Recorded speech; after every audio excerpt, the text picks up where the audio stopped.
Good morning. Happy February. February 1st. Best month of the year. Hi, everyone. It's my birth month. I love February. It's different than all the other months because of the number of days, and it's just, the doors beginning to open on spring. Good morning, Kelly, one of my mods, and hi, Amanda. Hi, Grammy Kisses. Oh, magic coming in hot. Thank you. I'm drama free. I learned my lesson.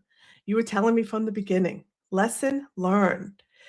How's everyone doing? Hey, Side Eye Jess. Good morning. It's good to see you. Guys, I'm so excited. We are over 1,000 subs. I think we're close to 1,200.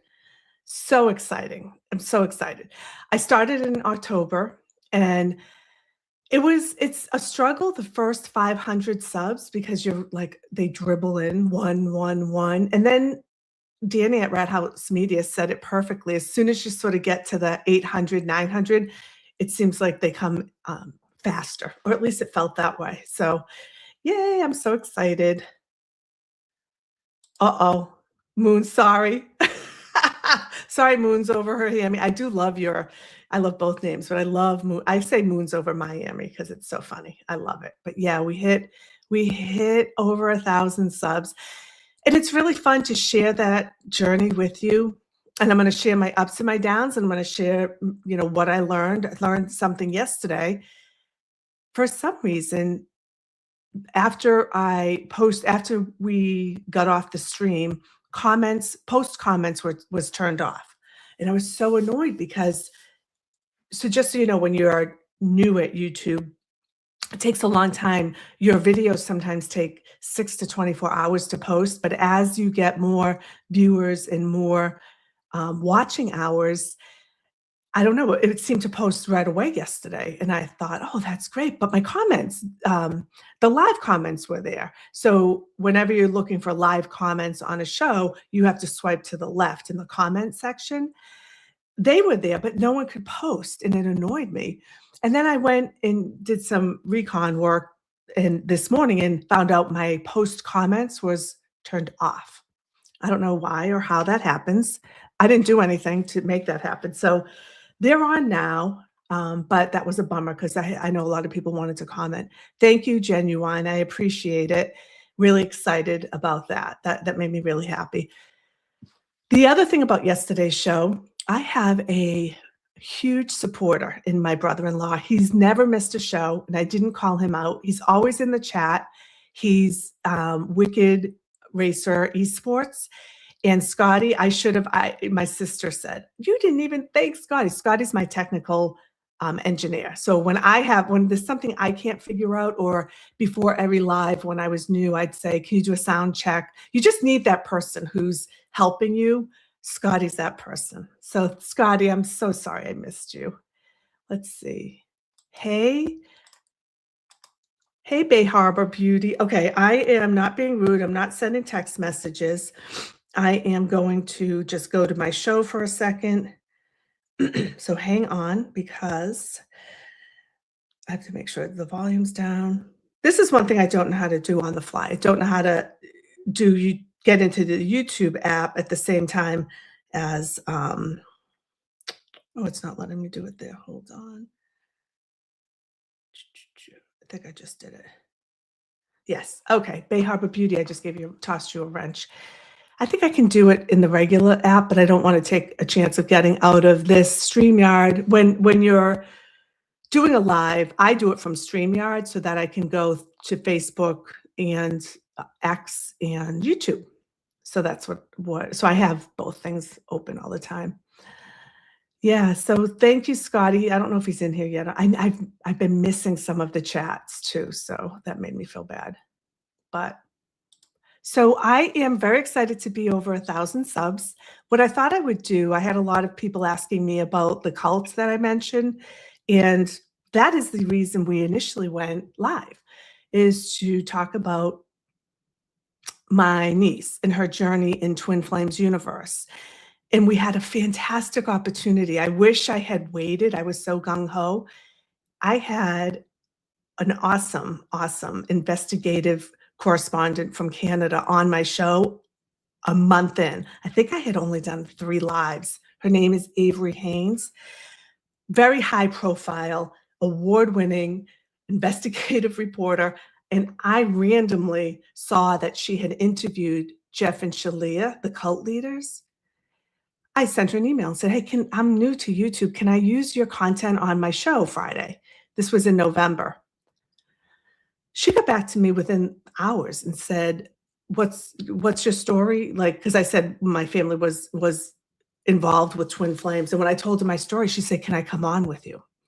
And so she came on the show, and I look back at it, it's a little cringy, but it was fine. I mean, I was starting out, but I didn't know how. Think of 60 Minutes. She's the equivalent to that in Canada, and here I am, having her on and interrupting her, and I had her. The interview is long. I'm going to play it all today, but when I first started out, I thought that's going to be too long for a show.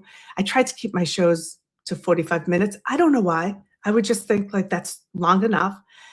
And she was like, "Why do you have this sped up? I sound like Minnie Mouse." So Avery, I think you are amazing. We're going to review that today. Okay, before we start, you know what I want to show you? I'm going to show you my dog.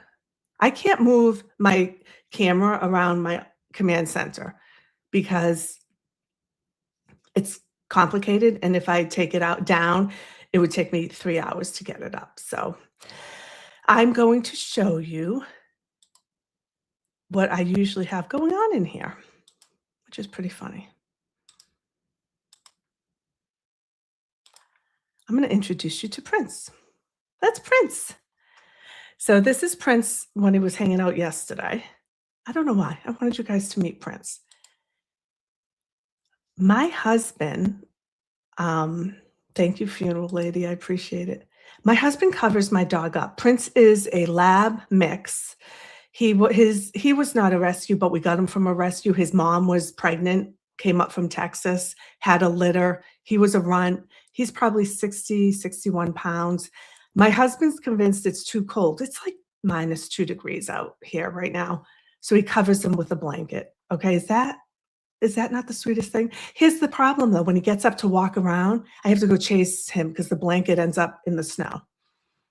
So I just wanted to share my Prince with you. And then at some point, he's in my command center. This is his stress. He has a stress bed. He has a bed in every room, and he sleeps on the bed, my bed, and couches. So he is very spoiled. But I don't know. I just want to share my puppy with you. Okay, before I start with he's a great dog, Dag. Magic, he's crazy. You know what? Something else my husband does. If he's listening, he'll be like, "Why are you talking about me?" He puts cups of water. Now we have bowls of water for Prince everywhere. He puts some random cups. He says he prefers to drink out of a cup. Like I'm talking a coffee cup. He fills it with water and puts them everywhere in the house. So when I'm walking, I freaking kick water over all the time. The UPS guy said to me, "Can I ask you why in the summer, why there's cups outside everywhere? Like, are there animals?" Like, it's my husband, my dog. So he's just a little crazy. Anyways, welcome everyone to the show. The other thing that I wanted to mention about yesterday was the call to action. I think typical fashion of Cyberchick in Boston, I just ran out of here and never did the call to action. So the call to action for us is I'm going to do a live, and I'm going to ask you all to contribute who we should follow, specifically women. I mean, obviously men too, but I mentioned yesterday, males own 72% of the YouTube content creators. We want that to be around 50-50, if not even increase it more. So let's find some female creators that we can support. I think because I've been on Skip's YouTube quite a bit, the algorithm keeps feeding me off the grid content, which, if you know me, I'm not off the grid at all. I'm not an off the grid type of gal, but I'm fascinated. There's one lady, she's called Maine Off the Grid. I absolutely love it. It's so fascinating. She's living by herself in a cabin in northern Maine. I don't know, follow her. So we'll do a show where we kind of talk about that. Yes, funeral lady, we're going to be responsible for it. Oh, I put this up to say I saw a picture of Kelly's mask. So beautiful. So beautiful. Yeah, put a picture in, Bestieverse. That would be awesome. So before I start, let me get Prince off my screen because that's all I'll do is stare at him.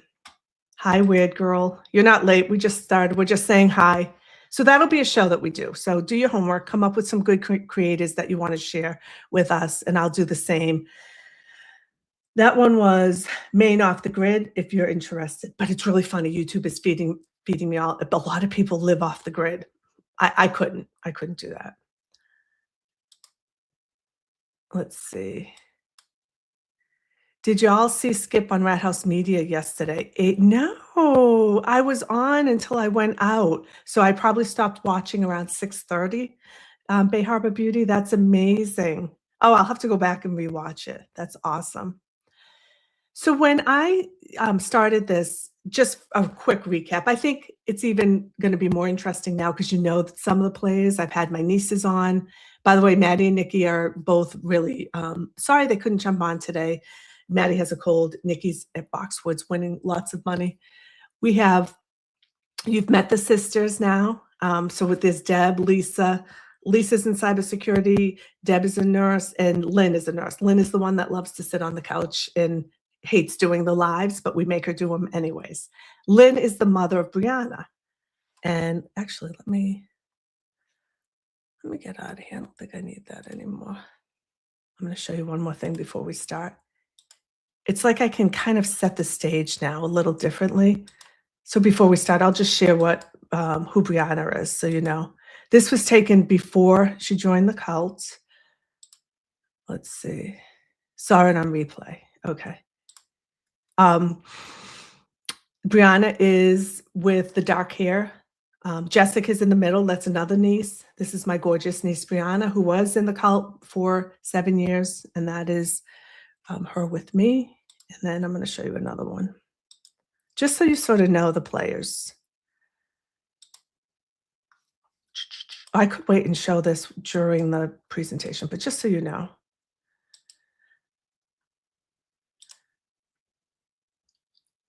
This is Brianna when she was fixed up with Gretchen.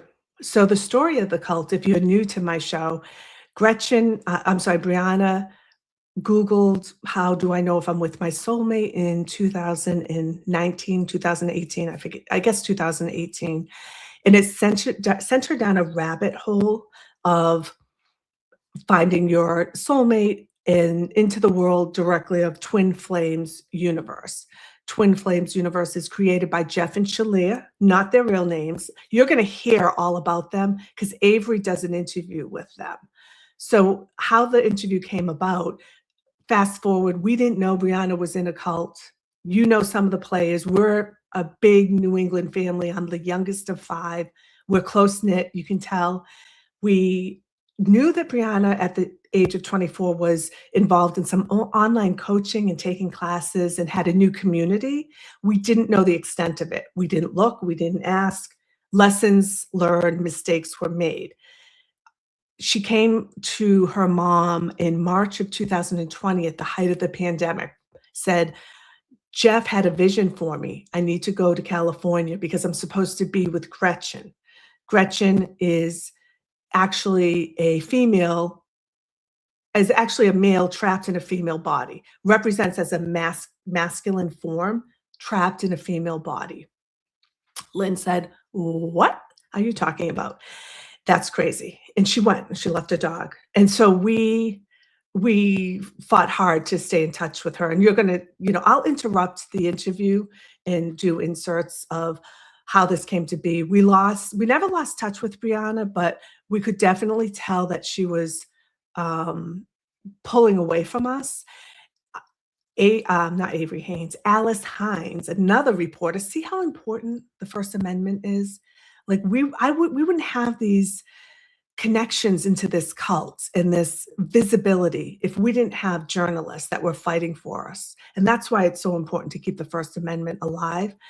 So Alice Hines was doing a interview because she had gotten wind that there was something funky going on in Michigan with a cult. And when I heard that she was going to be there, I reached out to Alice and she was wonderful. I said, my niece is there with Gretchen, who was transitioning at the time to Gabe, and we need eyes on her. We haven't seen her. This was in the summer of 2020.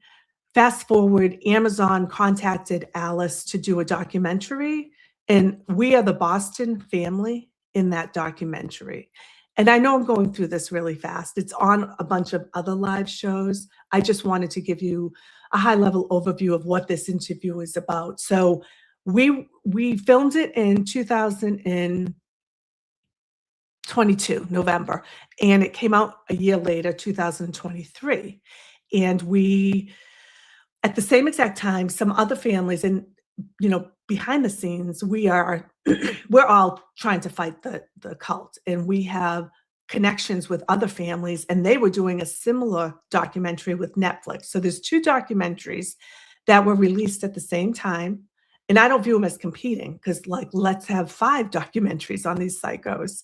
How do we get the word out? As a result of those documentaries, Jeff and Shalia, they waited a year for everything to calm down. And then they reached out to Avery Haines, which is interesting, right? They went to Canada and said, can you do a documentary on us, or an interview? It's like an hour-long interview because we want to tell our side of the story.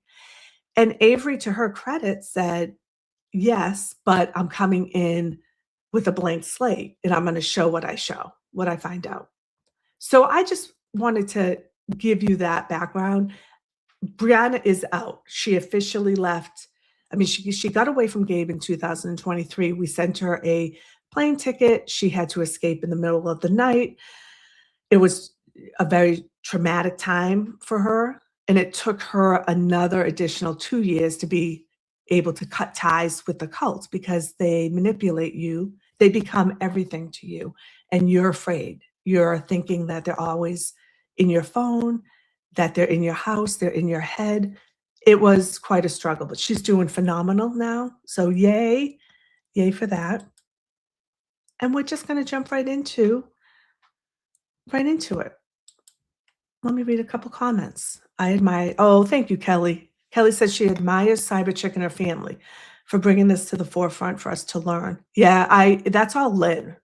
When Lynn said we're going to do the documentary, I was like, we were nervous. Are they going to come after us? People have reached out to me concerned about even doing these types of things. They're very litigious. They're very mean. And it's a cult. And the FBI raided their compound in July and got hard drives and disks and information, and they are trying to build a case. Very hard. We contacted the police.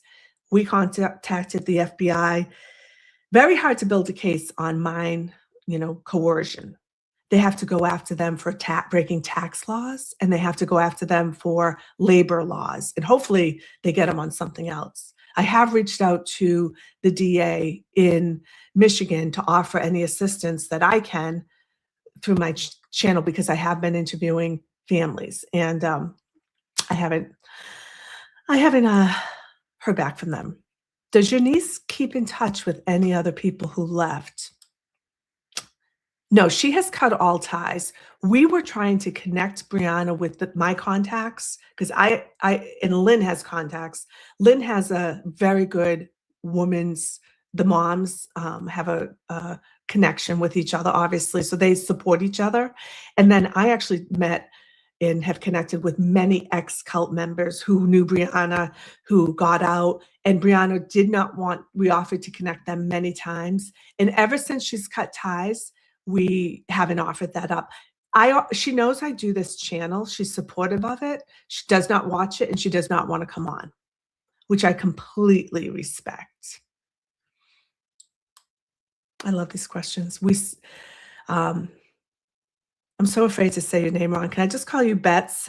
Bets says, we support women. To be honest, the online drama is stupid. I have real life with my own drama. Thank you so much. Yeah, I appreciate the support.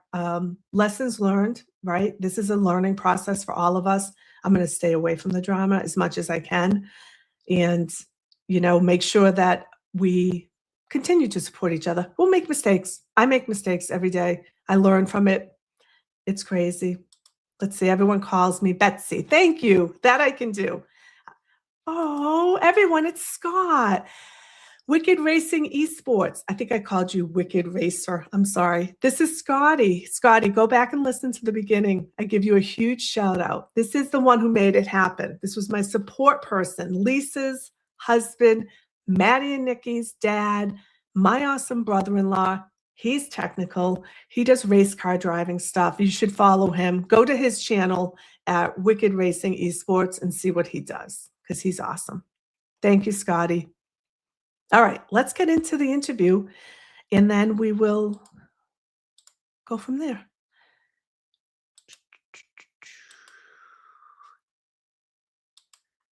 Avery's amazing, too. I can't believe I had her on my show. All right. I am going to be able to chat while this is on, and I'm going to pause it just to talk a little bit about what's going on and what we experienced during this time.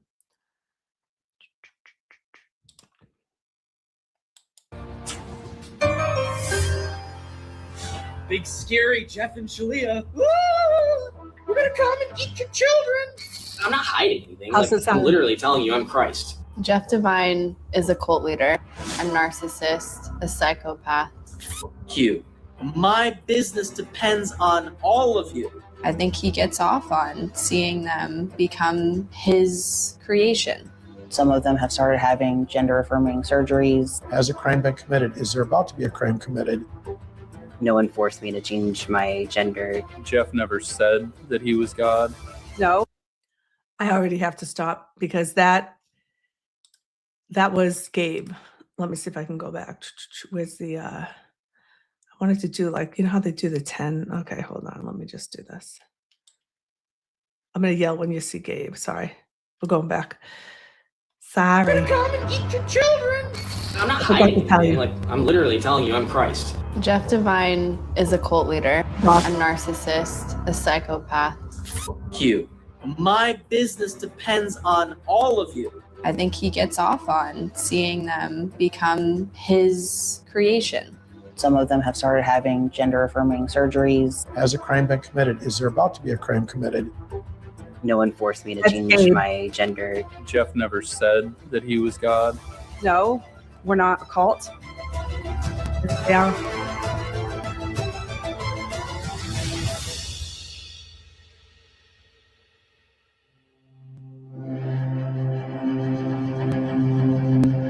Let's kind of fix your hair. It gets wild. I know, maybe that looks nice. So you're gonna be filming. Just so you know, this is really hard to watch and hear the voices. I have such negative, I have PTSD from them. So I just wanted to share that with you. But you're all here for me, so we can do Filming that. us sitting down. Is that what you mean? Yeah, Okay. we're gonna film all that.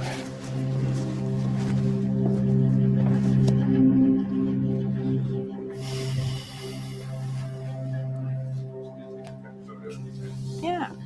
They call themselves Jeff and Shalia Devine, the founders of Twin Flames Universe. They've never agreed to a television interview until now. Jeff, what do you think the public's perception of you is, and where are they wrong?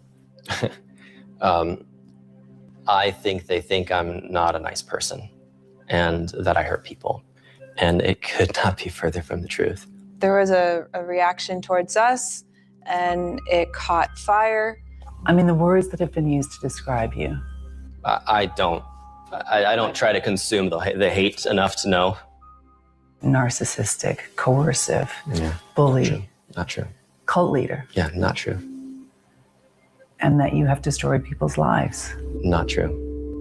Not true at all.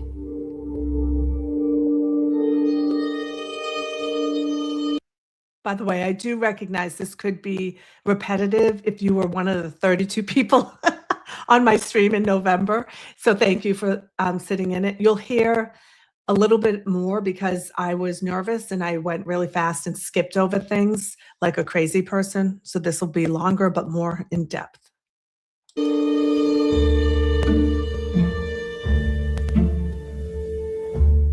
Twin Flames Universe is a spiritual movement with a seductive guarantee.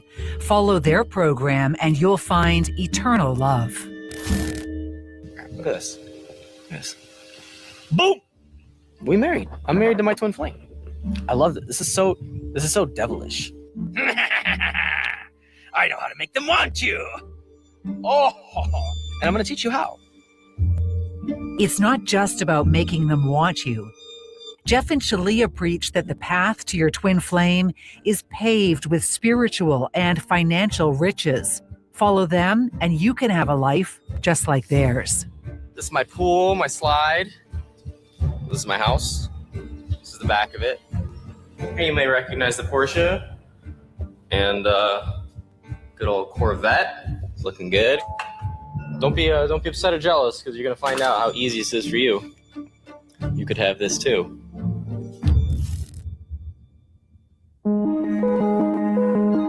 Twin Flames Universe is a multi-million-dollar for-profit company with hundreds of thousands of Facebook followers. It's almost entirely online.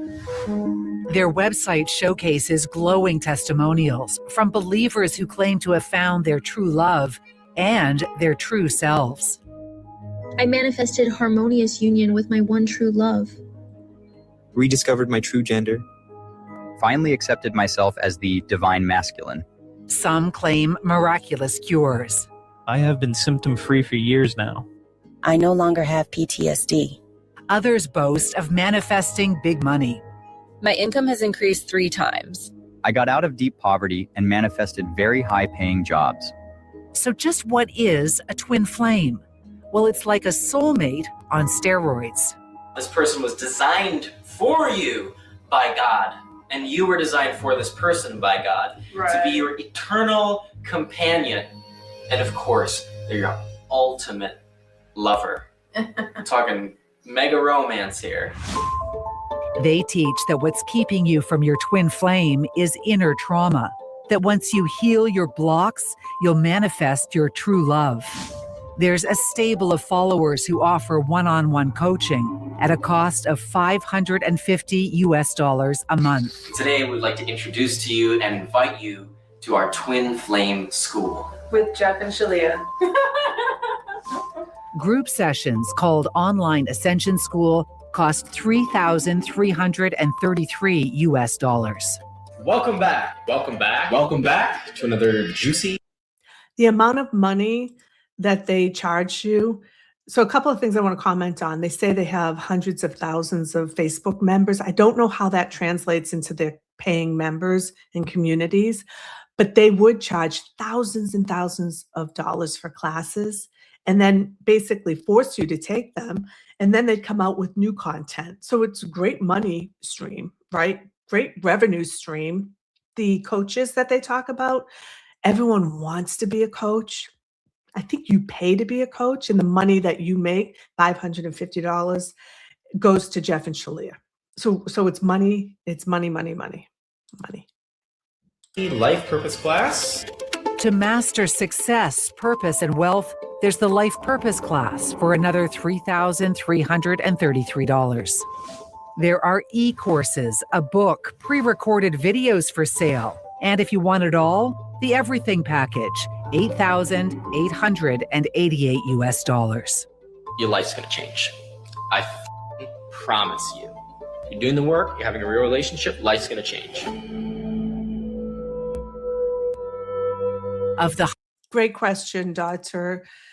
Trey. So initially when they came out, it was all about Twin Flames Universe. They also take a tie because, well, then they became a church, and when they became a church in 2017, they would, based off of your W-2s, you paid a certain percentage. They always come up with a new revenue stream. They eventually come up with a divine dish where you're paying them for recipes, not for food, for actual recipes. And they're always pivoting when they'll also do a workshop or a conference where you can pay to fly to meet them, pay for the conference, pay to have photos with them. I don't know if Avery goes into all of that, so I just wanted to answer that. Hundreds of thousands of Facebook followers, more than 2,000 are students paying to heal their way to their dream life. One of them, Simmer Sekon, a Canadian nurse who owns a cosmetic clinic in Toronto. I feel that seeing the coaches and the community being loving and accepting, supportive, and also just seeing that they themselves have a life which is their dream life. That's what I'm hoping for. Finding your twin flame. Yes, yes.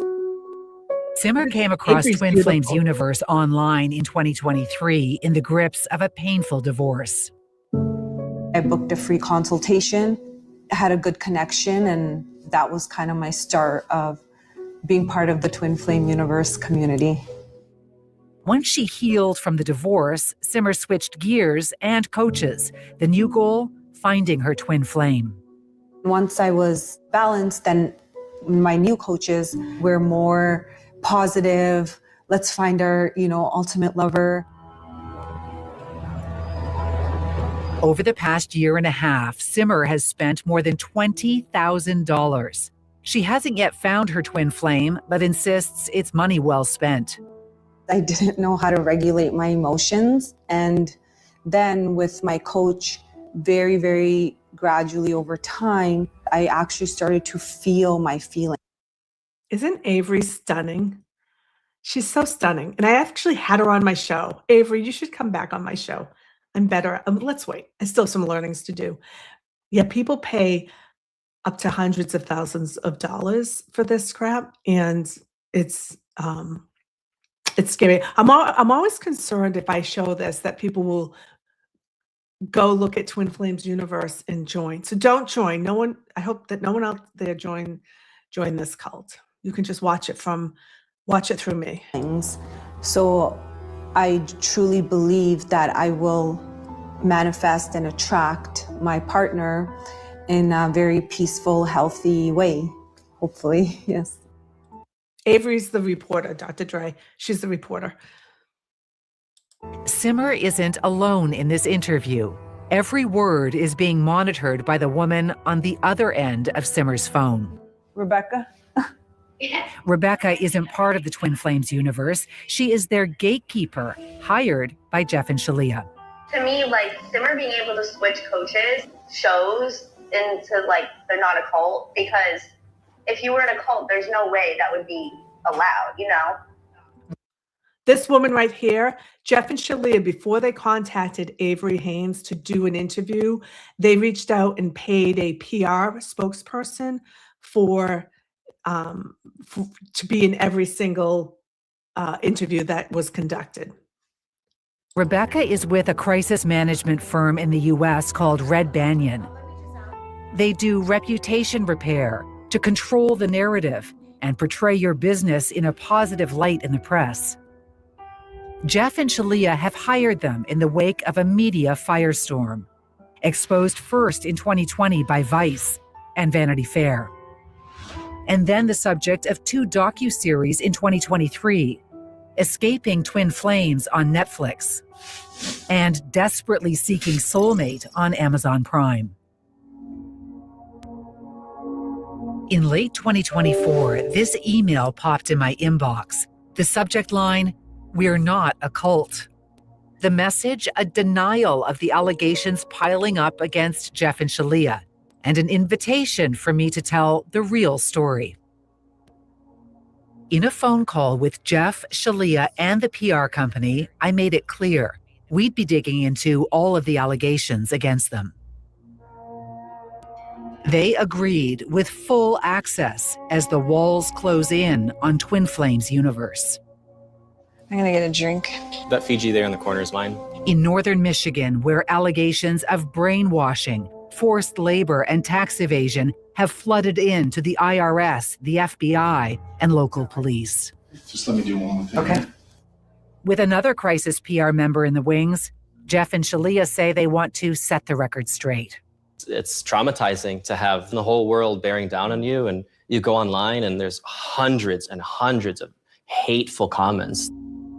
The PR company shared some of those hateful comments. If I ever see you in Michigan, I will beat the bricks off you. I can't wait to see you and your hippo of a wife go to jail. You little tiny Corvette swipe. I hope you both get eaten by rabid dogs. Tick, tick, tick. Your time is running out. I'm coming for you. Why did you feel that now was the right time to share your story? It was just outrage, outcry. Like, it just wasn't our time. It was the time of the other side to share what they wanted to share. Yeah. Why now? Same. I mean, that's our answer. Yeah. Coming up. If you could give me a moment to collect myself. Thank you. Sure. Sure, Justin. Have a moment.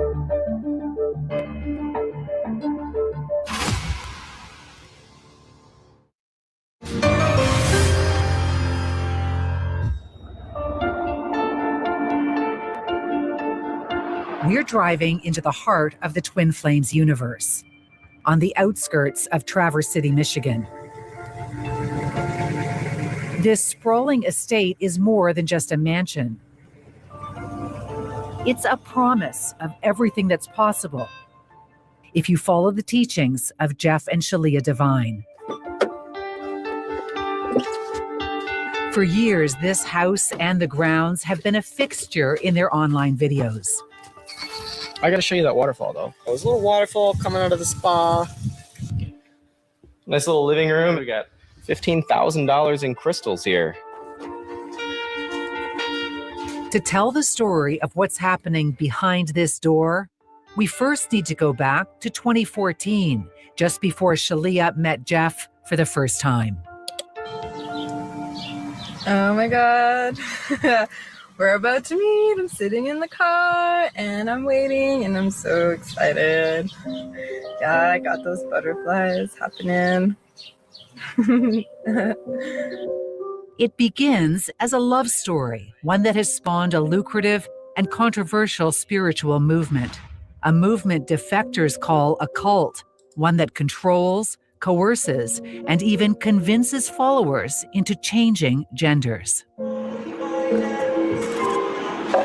Yeah, we like to go out to Tim Hortons. She was born in Toronto, Megan Plant, and grew up a small-town girl outside North Bay, Ontario, before changing her name to Shalia. How did we initially meet online, Shalia? Well, it began in a little country called Canada. Introduced virtually by a mutual friend, Shalia was deep into New Age spirituality. Jeff was a business school grad living in Hawaii, trying to develop a lifestyle and adventure business. Over the years, he changed his name to Ender, then Ionithos, then Shafira. For the first 4 months, they dated online. She was cute on Facebook, and then she was really cute on Skype. And then in person, it was like, oh my God. Everyone, I added a banner. Yay. I know, I think there's always a problem when you have to change your name every year or so. Just saying. As a cyber person, that's like red flags. Good. Like, But I'm like, the second time, like, I love him. And like, when I just knew. I just knew. In that first blush of new love, the couple set up this YouTube channel called Awakened Intimacy. Thank you so much for joining us on our second video. Those early videos were sweet and just so normal. Jeff and Shalia shared everyday moments of their twin flame love. That's twin flame showing up. Kisses. You. All right, I love you too. Yeah, I love you. Fresh-faced and clean-cut, they were a totally relatable, sometimes goofy couple who looked madly in love. We moved. Jeff is making his entrance like a princess. Hi.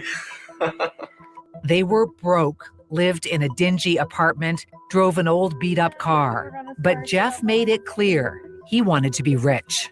We're going to be really wealthy. And I'm not saying that because I want to like make up for some childhood trauma or something. I'm saying that because a great deal of wealth is appropriate for me. Their views exploded from hundreds to thousands to hundreds of thousands. We got married. We got married, everyone. Twin Flames got married. Twin Flames got married. What a surprise. They wrote a book. And we are authors of the book Twin Flames, Finding Your Ultimate Lover. In 2017, they created a business to teach others how to find their twin flame. Then they renamed themselves Jeff and Shalia Divine. This is a really wonderful opportunity to meet other people who are pursuing the same dream as you, to be in their permanent harmonious union. When I watched the video, that's when I thought, I'd like to try that. I'll try it for a month. Canadian Joy has a good question. The thing that I don't get was trying to make people change their sexual orientation. Was that just to see how far they could control people? Joy, that was all about money. They had promised their members true love. And when they forced them to go after people who they thought was their twin flame, it backfired. So they would say, in Brianna's case, that boy that you dated after college is supposed to be your, and he was interested in someone else, but he's just got a block.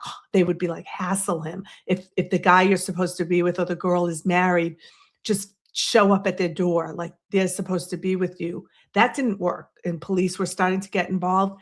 They had a problem on their hand with the amount of women they had versus men. And it was easier to control within their community if they said, actually, Brianna, you're supposed to be with Gretchen. It's just that Gretchen is actually a male trapped in a female body. It's always about money. And when they're done with one scam within the community, they find another one. That's what my belief is. Anyways, this is all just my assumption. This is just my allegations, my opinion. I'm supposed to say something legally, but I forget what it is. It's just my opinion. Angie Moggy lives on Manitoulin Island in Ontario's Lake Huron region. An administrative assistant for a First Nation reserve, Angie was deep inside the Twin Flames universe for more than 4 years.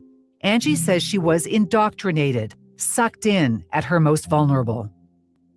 I had been diagnosed with ovarian cancer. And so I became very fascinated with spirituality. They seemed to be exactly what I was looking for. The minute she signed up for a class, she felt it. Love, acceptance, belonging.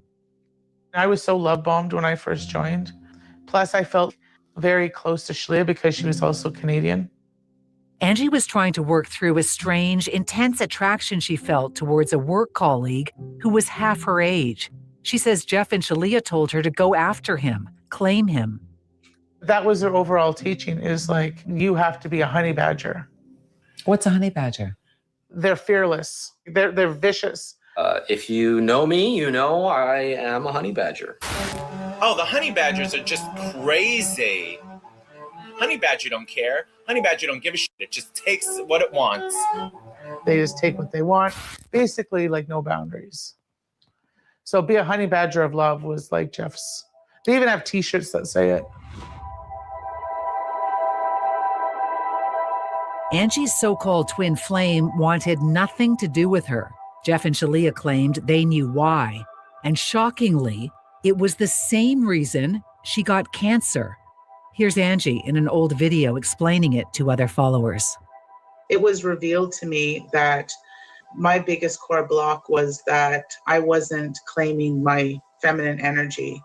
I was rejecting my feminine energy so much that I actually manifested ovarian and uterine cancer. Shalia gave me like some really great advice to look at, feminine role models. To heal her feminine block, Angie started wearing bright red lipstick and skirts. And she bombarded her so-called twin flame with emails, even followed Jeff and Shalia's suggestion to just show up at his house. I absolutely poured my heart out and told him everything. He goes like, you have no idea how crazy all this sounds. Yeah, and told me like not to contact him, not to ever talk about it again, or else he was going to charge me with harassment. And then he ended up like he blocked me your twin flame, maybe they don't like you. Maybe they don't want anything, maybe they blocked you. Maybe they don't want anything to do with you. I'm gonna promise you, if you follow me, they are gonna fall madly in love with you. I pinky promise. Okay, but you got a pinky promise you're gonna follow me and not be afraid. All right? I sealed that with a kiss. Ew. So the love bombing is real. People are lonely. This was during the pandemic that they really reached the height of their enrollment. People were lonely, especially young adults. They're trying to find themselves and they get really, sucked into that rabbit hole of validation. And you want that validation. It's just, there's always, that's why power, entitlement and power struggles are real in the workplace, in any aspect of our life, because they want validation. And that's how they come to, they just come to, they do a lot of other techniques too for mind control that they'll talk about. I did see a question from Kate, I think, on dark forces. Yes, I feel that they are nothing but dark forces all around them, surrounding them. They're evil. Coming up. I said, well, how is this not a sex cult now if he's forcing partners?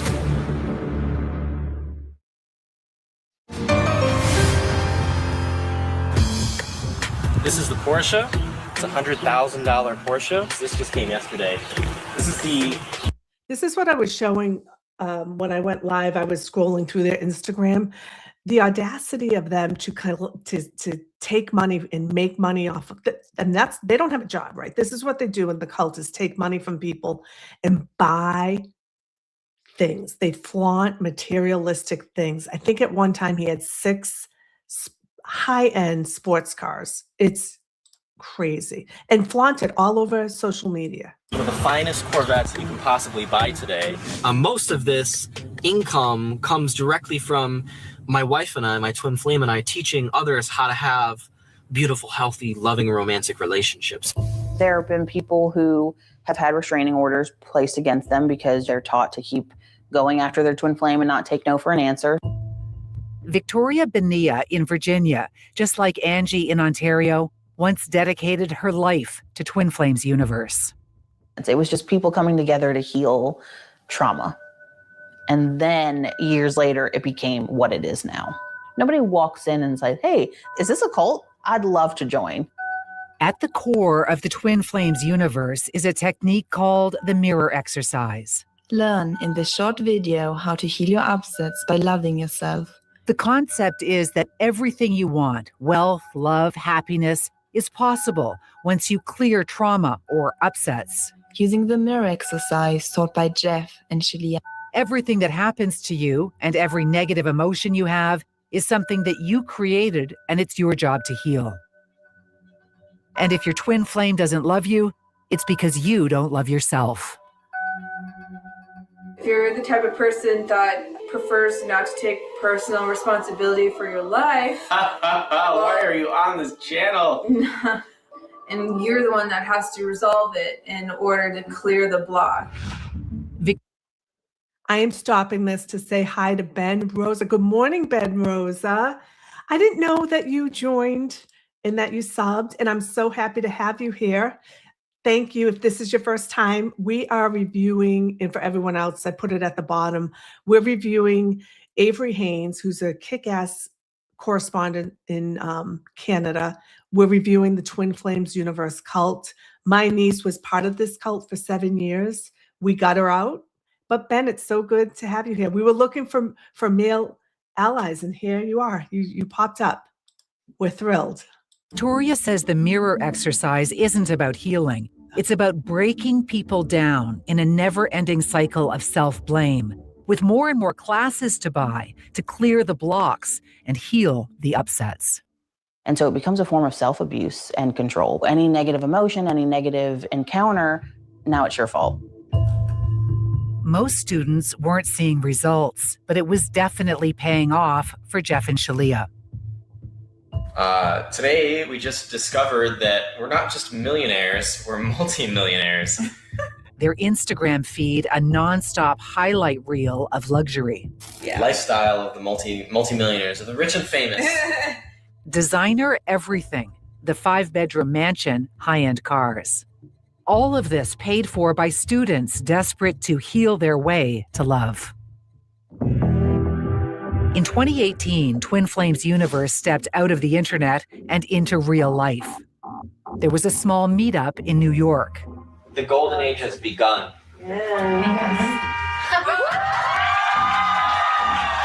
Jeff and Shalia introduced the concept of soul family, pairing up followers into spiritual family members.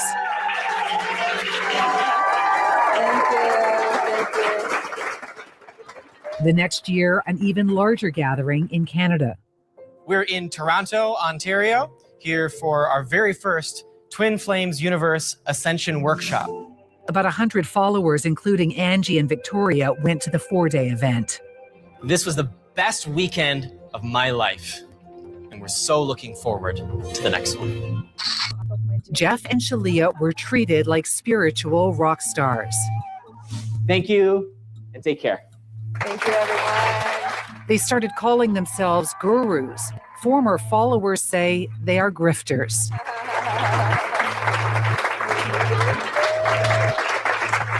The entire Twin Flames Universe business model is built like a pyramid. I'm just going to pause. I could see Brianna in the back there. We were stalking. I was stalking this whole, every time they post something on YouTube during the Toronto trip, we were stalking to see. We were worried that they were going to, her and Gabe were going to get married here, because they're always, Gabe and Brianna were very important to Jeff and Shalia. Brianna was very popular. She was energetic. She was always the first one to volunteer. She was an ascension coach. They needed them to be married, and they needed them to be the, the prime example of the goodness that comes out of there. And when Brianna started to pull back, there was a lot of pressure for her to stay committed to Gabe and to stay with Gabe. Gabe was always all in with Brianna. Brianna, you would watch their YouTube videos and they hated each other. They did not like each other. They were fighting, and they weren't, it was obvious that they couldn't be together. Hi, Jesse Capo. Thank you so much. It's your first time here. I think we have a lot of first timers, so it's great for everyone to come in and learn about this journey my family has been through. We were part of an Amazon documentary, Desperately Seeking Soulmate, Escaping Twin Flames. And I'm sorry for the people who probably are so sick of hearing me go over the things that if you've been here from the beginning, you've heard it time and time again. But I just want the new people to feel welcome. I know there's a lot of new people, and I want you to feel free to comment that you're new if you want, so we get a feel for who's here, and we'll go back to the interview. This was an interview that was a rebuttal to the documentaries that came out. And Avery Haines is the reporter. She's phenomenal. New students at the bottom. Then students who have paid tens of thousands of dollars to become coaches. Above them, master coaches who have paid even more. At the very top, Jeff and Shalia. Students paid them thousands directly for online group meetings, and then hundreds a month to coaches for one-on-one counseling. Each coach is also expected to pay for sessions with other coaches. And all coaches have to give 50% of their earnings to Jeff and Shalia. Everyone in this pyramid is expected to work to bring new members in. It just becomes your whole life. It's not just sapping their money, it's also their time. When Victoria was a follower, there was an entire management structure, staffed almost exclusively by volunteer followers. Victoria held a slew of jobs, including head of security. Did you ever get paid? Over the years in the roles that I had, I got paid $25.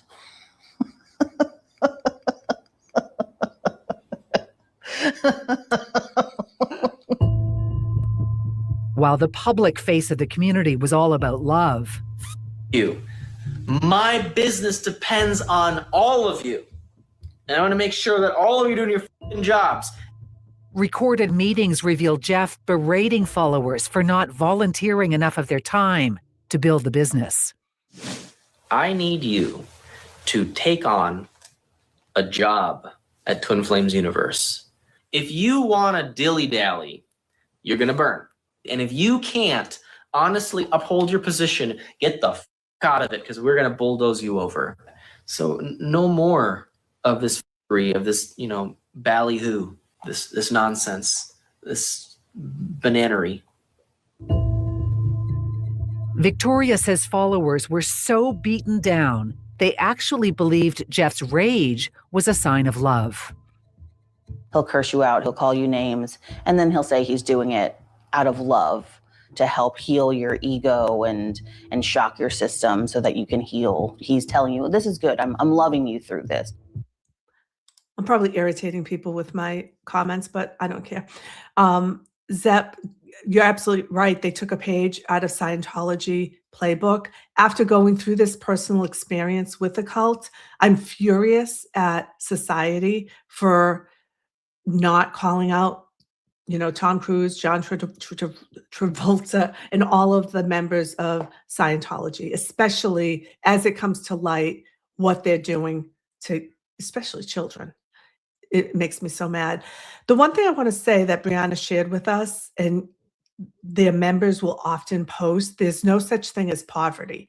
So Jeff and Shalia would say to them, if you, how did they phrase it? If you'll manifest your wealth, you'll manifest it. Take out those credit cards, give us money, and think about how you're going to get wealthy, and it will happen. And they would do that. So there was a lot of not only money being exchanged, but debt incurred because of it.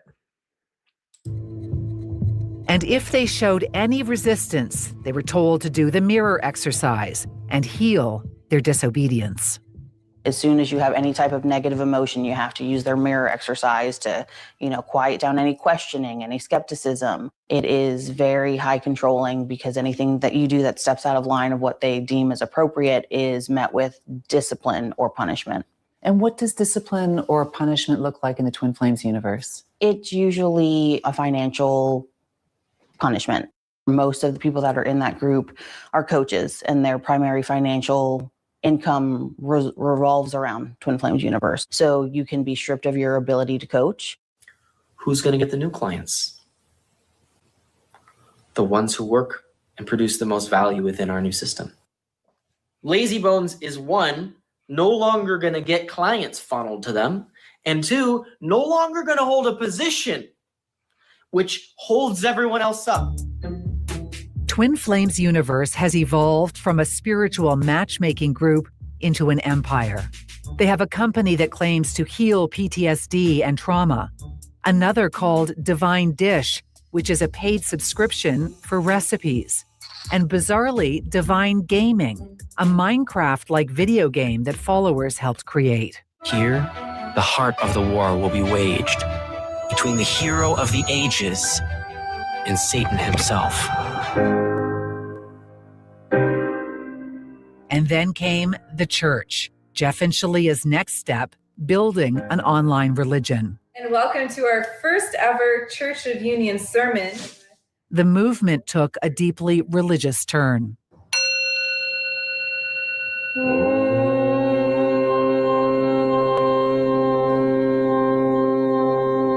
With Jeff and Shalia now spouting much more than just New Age philosophies.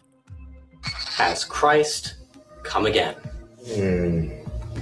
He's got the beard and the hair. Could I be the Christ? I'm not hiding anything. I'm literally telling you I'm Christ. God's been telling us, we're the second coming of the Christ. The images of Jesus is the image of Jeff. That's the prophecy you've been looking for. I'm banging the Christ. I feel like originally it was just a business model. He saw a way to make money. But I feel like as he started to see the type of control and power he had over people, I think he does believe that he is this, powerful Christ. You're my student. You do not school me. If you think that you understand something better than me, by all means, bring it to the table. I invite you to challenge my spiritual mastery. I encourage you. I dare you. But I assure you, you probably don't. And if you don't want to bring it to the table, then you should shut the fuck up and listen. coming up. I certainly wasn't prepared for the level of pressure that was brought in this interview. You know I'm an investigative correspondent, right? I love her. She's so kick-ass. For those of you who just joined, I had her on the channel by accident. I just had saw this. This came out a year ago, a year ago, and I saw it and said, just sent her an email, said, I'm new to YouTube, but I'm going to use, I don't know the rules. I'm like, can I use your material? And she's like, you're Brianna's family? Yes. Can I come on? So she came on with Brianna's mom, Lynn, in November. And I played this on 1.25. Even now, I'm like, I should speed this up. I just feel like it's a long interview, and I wanted to respect everyone's time. I don't know. So I had her on, and she's like, why do I sound like Minnie Mouse? And I was skipping parts. So Avery, if you're out there, come on again. We'll do it. I'm better now. Homosexuality doesn't even really exist. Oh, yeah. If you're really two masculine energies having sex, you're just shaking hands because it's not your twin flame anyway.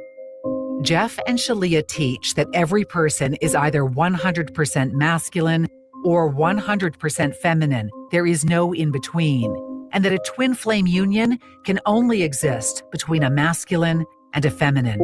A gender, it's just an identity role, meaning it's not real. You can change it.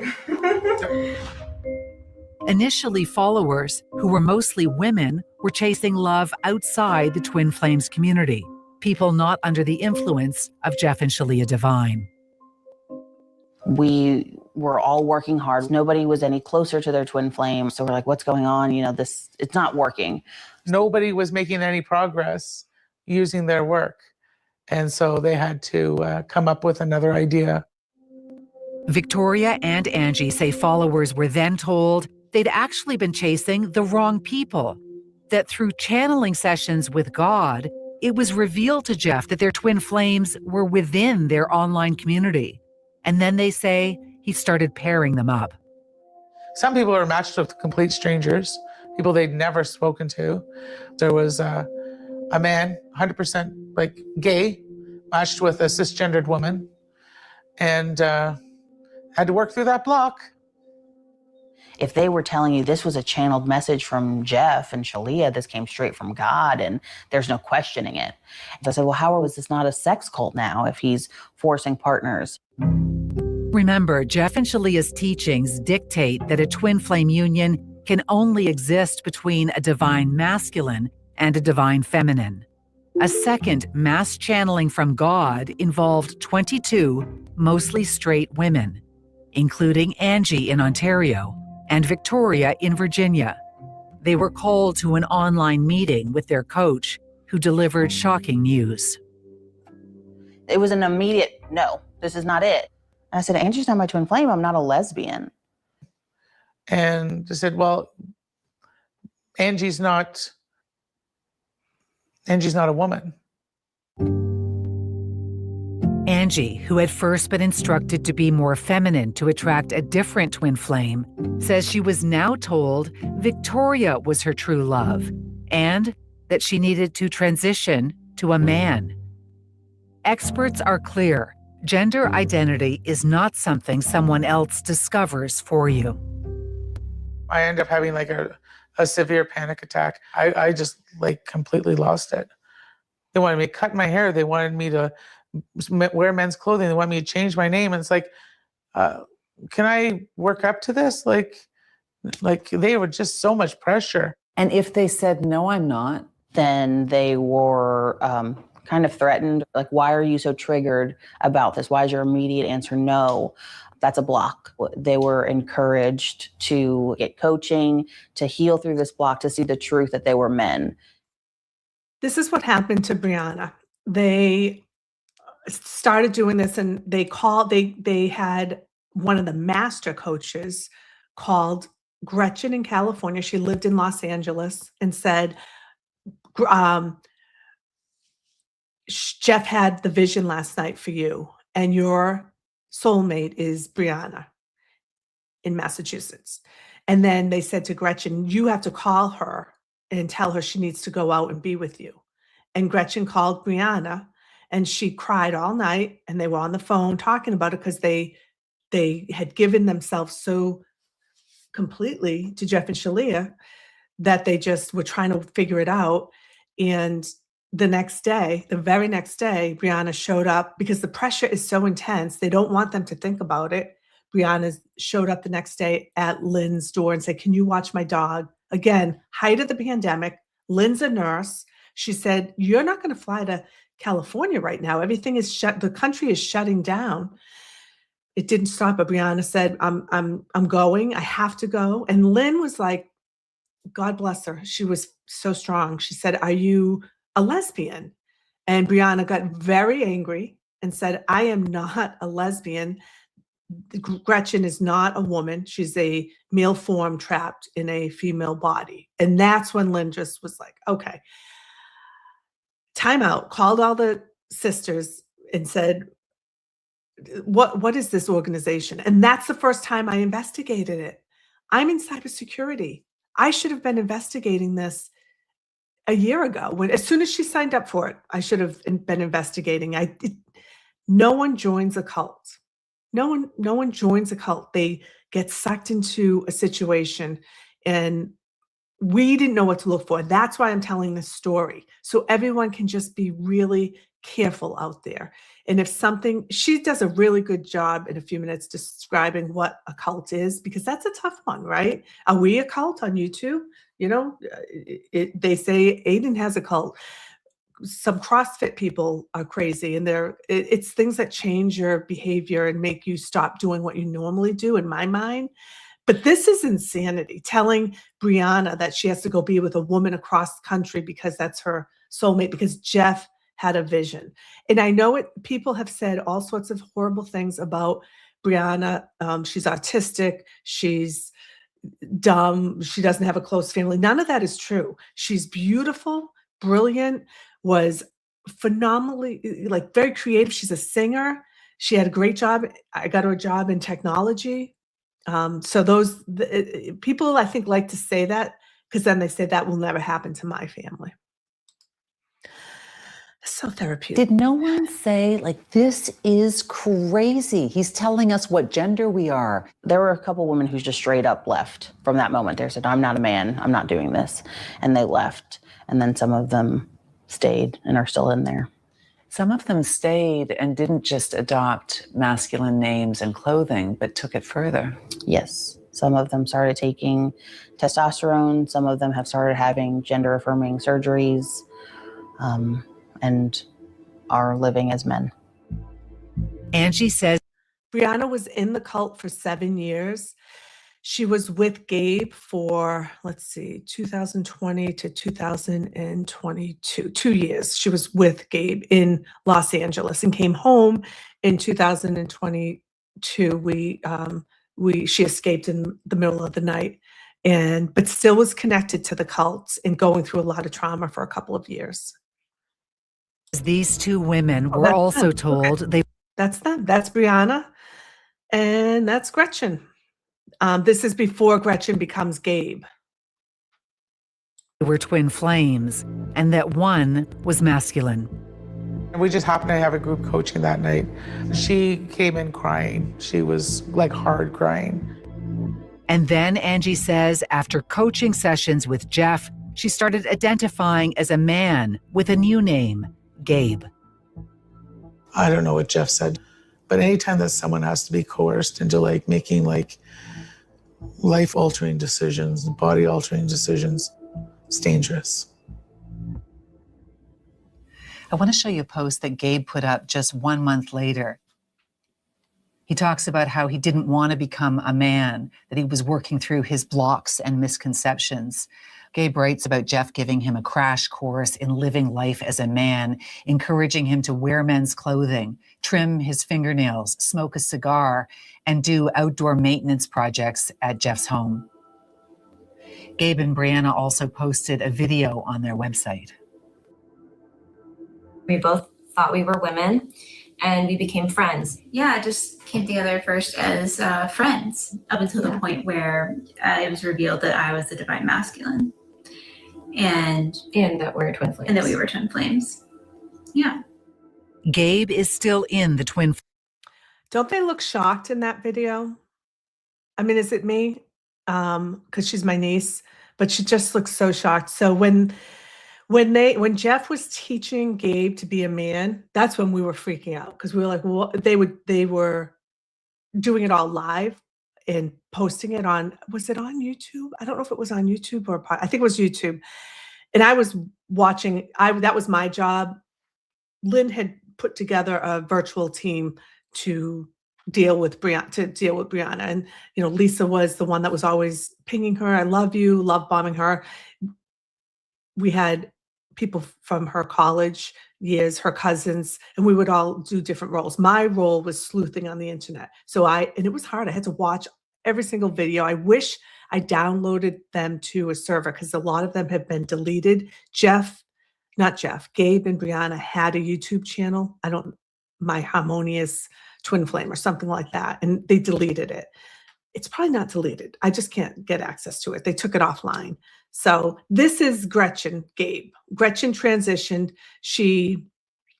The last time Brianna communicated with him, he had transitioned. He did an upper body transition and was taking a lot of hormone pills. I don't know what happened after that. I had something else to say, but it's very hard to see that they look so shell-shocked in that video. Flames universe. He insists no one pressured or coerced him into changing genders. I know that they didn't have a choice. I was part of this gender conversion program. I know that these people are being pushed. Keely Griffin is the highest ranking follower to defect. You had to tell people, hey, God through Jeff is telling you that you're actually not a woman, you're a man. How did they take that? Horribly. I mean, the look in their eyes is haunting. Anytime that someone would resist, we would have to report back and be like, oh, this person didn't want to accept that they're a man. Jeff and Shalia would then mark them on a list of people who needed to be watched and continually forced to accept. I did not want to do what I did, but I was still under the belief that Jeff and Shalia were doing this for some good purpose, for love.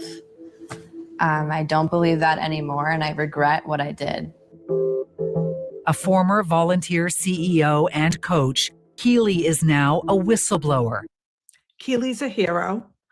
Keely, if you're out there, I know one of the moms sent you my information.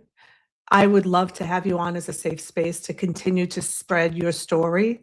She was the whistleblower. She is the one who, after this interview, the FBI raided the compound. So no matter how much information we gave, she actually had documentation that she shared with this interview and with the FBI. They raided it in July and they're building the case against them. They're still active. They're still recruiting. I don't know if I don't see it as much because I'm not digging anymore because Brianna's out, or if they've toned down some of their posting. Quite frankly, it's painful to go back and do the investigation without needing to. But I want to continue to be there for people because ex-cult members saved our family. They gave us guidance. You don't know what to do in this situation. Lynn hired a consultant. It was very expensive, a cult consultant. Amazon provided Brianna with a physician or a therapist who was specialized in occult. There's not a lot of them out there.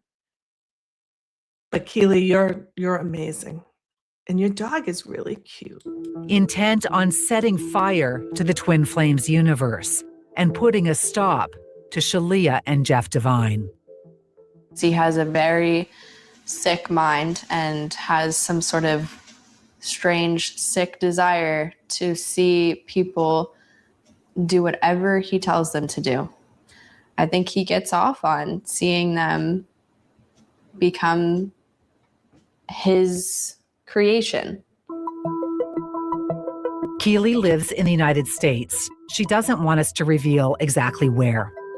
Yeah, I don't want them to know where I live because I don't trust them at all with that information. Keely joined TFU in 2018 and rose through the ranks into Jeff and Shalia's inner circle. She was the first student to be declared in harmonious union with her twin flame. How are you guys doing today? Doing great. Good. Oh, I'm so happy to have you here today. They needed another couple to prove that what they were teaching was real. How's your relationship going today, married couple? It's good. Good. Yeah. It's getting better and better. In a period of just 3 months, Keely says she was pressured to move across the country to live with her twin flame. Can you two please stand up for one more round of applause for the two of you? Please stand. My role was to bring people in and feed them basically to like a monster. I was used as bait to funnel more and more people in to pay Jeff and Julia. What's that like for you to say and to know? It makes me hate myself. Yeah, I feel really bad.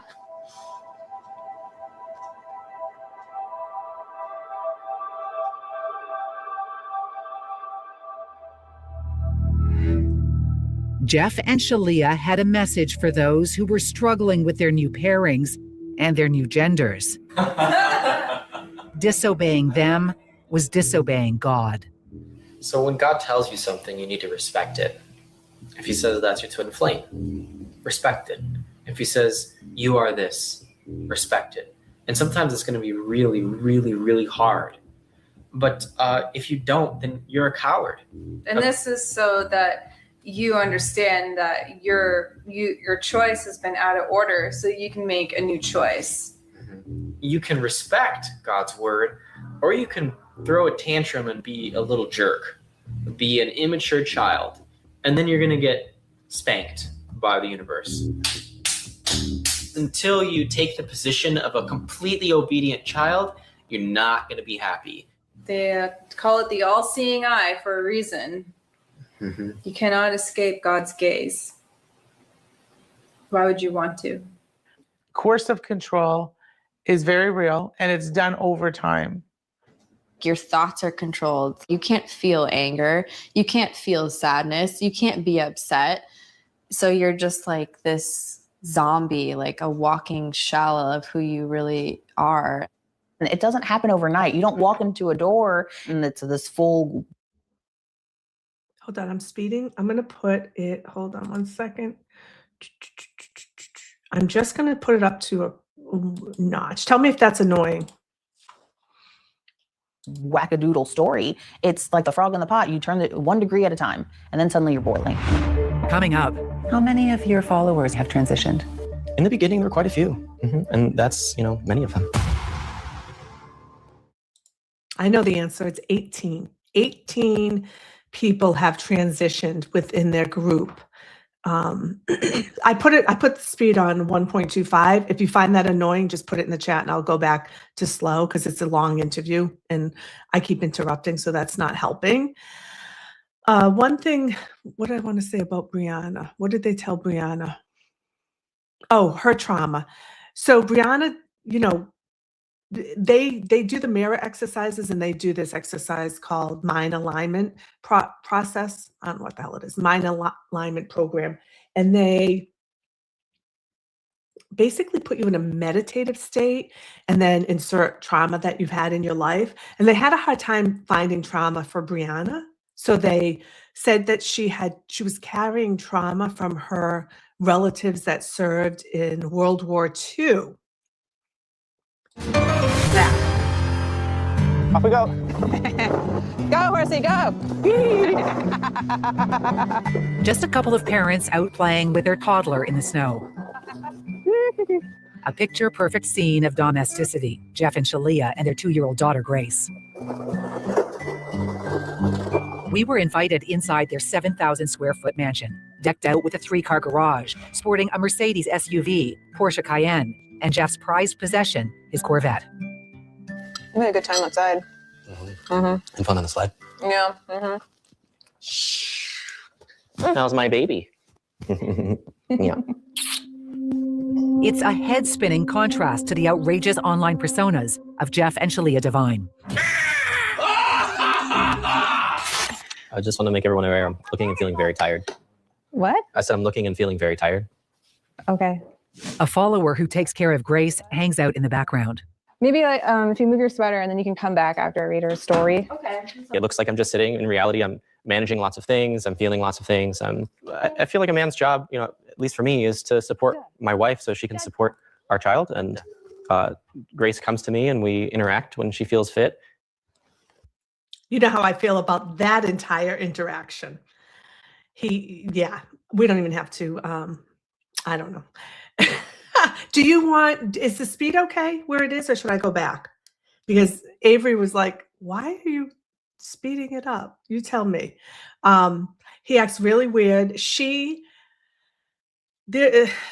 When I was following them, their pregnancy story was nightmarish because they insisted on having a girl because they had to have a trinity where she completed them. She's never going to get married. She's just going to be part of their trinity. I don't know. It's really cray cray. Hey, Miss Christina. Charlie potty on the carpet here. Can you help us clean this up? Jeff and Shalia say no one else lives with them in the house. That wasn't always the case. Select students were invited to live with them as part of something called Spiritual Boot Camp. Here's the team. Boot camp team. What's up? The promise was you're going to heal a lot because you're going to be really close to Jeff and So I think this is Gabe and Brianna. Let's see. Gabe and Brianna did do a boot camp. And that's when Alice Haines went there to interview them. And that's when I called the cops and they told me to call the FBI. What happened in real life, Brianna and Gabe had been together for a few months and hated each other. So they said, Jeff and Shalia said, oh, we have a boot camp to help work on your relationship. It's $5,000. So they paid $5,000 to go and basically be their maid in their garden and cook for them and learn how to, I don't know what they learned, how to be together. Shalia. They're the guru. They're like the master Christ, the master healers. Keely Griffin was a CEO in the Twin Flames universe. Before she left, she compiled evidence, videos, and screen grabs of the way students were treated in the home. They were given a 14-page manual, not with spiritual teachings, but meticulous instructions on how to care for their dog and how to keep their house clean. Students had to waive their rights as tenants and sign this NDA with a $10,000 fine for breaking it. I tried to capture some of the conversations just to show like how much control he has over these people and how horribly he treats them. When you do my laundry, the white pants should be washed separately. Thank you. Will do. Thank you. Dinner is served. Chicken was tough for lunch. Steak is overcooked and tough. Waffles were underbaked. Thank you for letting us know. We will improve. They're doing everything for Jeff and Shalia, but they'll never be able to do it correctly. Like everything is a spiritual lesson, but really it's just an opportunity for Jeff to berate them and make them feel like nothing. In the group chat, Shalia, called Amma or Mother, launches a text tirade about clumsy cleaning before 6:30 in the morning. Do your inner work or go back to mommy's shitty trash hole. Can't say a nice word to you guys since you always relapse. This is why you don't get treated with kindness and appreciation. You make people pity you. This is what you feed off. Pity. How sad. That's gross, TBH. When the boot camp student apologizes, Jeff texts back. Groveling and being afraid of me don't make me respect you. The student texts, I will take responsibility for my mistakes and learn. They were essentially servants. Yeah. I think that's a nicer word for what I believe they really are. I think they were slaves. Jeff and Shalia say those allegations are knowingly absurd, baseless falsehoods, and extreme misrepresentations. The families of some of those living in the home started calling local and state police. We obtained this police welfare check involving a follower named Fedra. In this recorded meeting, Jeff laughs about it with a high-ranking TFU member named Chrissy. Hi, officers. Can I help you? And they're like, is Phaedra here? And they're like, is she okay? Oh, stop it. She comes out in her apron. and like talks to the cops. And the only thing I hear is the cops saying, "Okay, well, make sure you call your mom." And she's like, "Okay, officers." Angry ass cousin called the cops on us. In fact, there have been numerous calls to police, tips coming in about labor trafficking and brainwashing. Police released to us an audio recording of another visit in 2020. And we've been getting calls kind of nonstop for the last 2 weeks about this. There might be labor trafficking in the way that you get people to do volunteer work. People are claiming that you brainwash them. Okay. How can I brainwash someone to do something against their will? Is there a crime? Has a crime been committed? Is there about to be a crime committed? Mike Borkovich is the sheriff for Leelanau County, Michigan.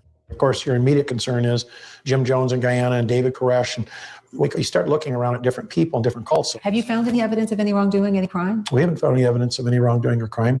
The detectives showed up at my door to investigate me, and they were breathing down my throat to try to find out if, I was some psycho cult leader brainwashing people. Big scary Jeff and Shalia. We're going to come and eat your children. Keely also has documents about something called the Golden Parent Initiative. Jeff, before she goes there, a couple of quick comments. Ben, Rosa asked a question and I lost it. Sorry. Oh, about Shalia. So she comes off in the documentary as quiet and docile. She's the brains. He's an idiot. She put it all together. He executes, in my opinion. Semantic 3 says he's another Keith Raniere. Yep, he is. So Keith Raniere that's NXIVM, right? He was the leader in NXIVM, the whistleblower, and that was on HBO. The documentary was called The Vow. The whistleblower, Sarah Edmondson, is a lot like Healy. She felt horrible because she brought a lot of people in. Her and her husband, Nippy, were really great to me during this. I reached out to Sarah and she talked to me as an ex-cult member. And I, on December 3rd, went on her podcast. It's called A Little Bit Culty. And I told the story and they were very gracious and they're wonderful. And the thing that they taught me is one of the reasons people don't know they're in a cult, but they also don't know how to leave because they're victims and they don't want, people shouldn't blame my niece. They shouldn't blame Keely. You can't victim blame. And that happens a lot. These people are victims. They don't own they don't own the responsibilities of Jeff and Shalia. They didn't do it willingly. And that's a hard concept, I think, for people. Wants to control people. He likes to have every aspect of their lives controlled. In this post, Shalia invites couples to birth so-called golden children. They would grow up to be paired with other children from within the community. Keely says those who couldn't physically get pregnant were told they could use a sperm donor who had to be approved by Jeff. Former members believe it was an attempt to breed a new generation of followers. Today we're going to talk about how to survive a twin flame cult. In the wake of the media frenzy and the police visits, Jeff posted this strangely edited video online. What is a cult? A cult is where an organization is systematically sapping you of your energy for its own insane ideas. And if you're in a twin flame cult, they're going to want your money. That's obvious. It's kind of hard to get into a cult on the internet, isn't it?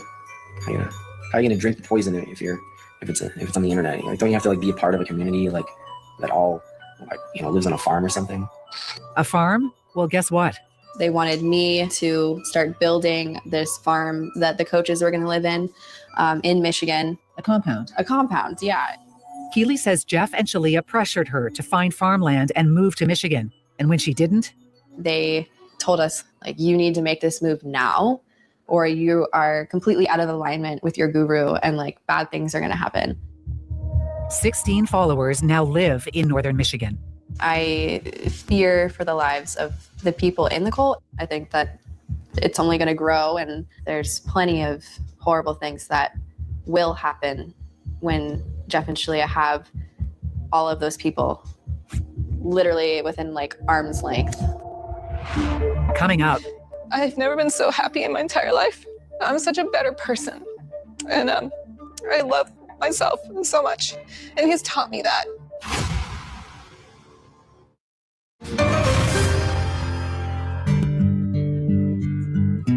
Traverse City, Michigan is known as the cherry capital of the world. Our story stems from the arrival of the Mount Morency cherry. But this tight-knit community is now on the map for another reason. It's home base for the controversial spiritual community Twin Flames Universe. Once only online, 16 followers have now moved here to be closer to their leaders, Jeff and Shalia Divine. Thank you. In 2024, there was a 4-day spiritual summit in Traverse City with about 100 followers from around the world. Jeff and Shalia have been keeping a low profile since the media frenzy surrounding their community, the avalanche of exposés and docuseries. They have refused all interviews, but now they've hired a crisis management PR team and want their story out. I'm driving into the heart of the Twin Flames universe. Jeff and Shalia have invited me to a Christmas party with their followers, some of whom have uprooted their lives and moved here to be closer to their controversial gurus.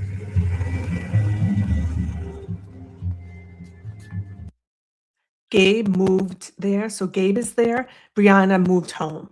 So Brianna left Los Angeles. That's where we got her out in the middle of the night to come here. And they tried to get her. I mean, it's a long story because we had a couple of false starts where she said she was coming home. She'd come home, but then they'd always convince her to go back. And then the one time in November where she said, I need to just leave in the middle of the night with her dogs and her things. And we got her home. And luckily we did that before the compound because I don't know, it's really, the whole goal of Jeff and Shalia, excuse me, is to cut everyone off from their family members, to alienate them, to, give them new phone numbers, and that's what's happened to I had Louise Cole on, her daughter Paula, who's a twin to Stephanie. Paula joined and they have not heard or seen from Paula in 6 years.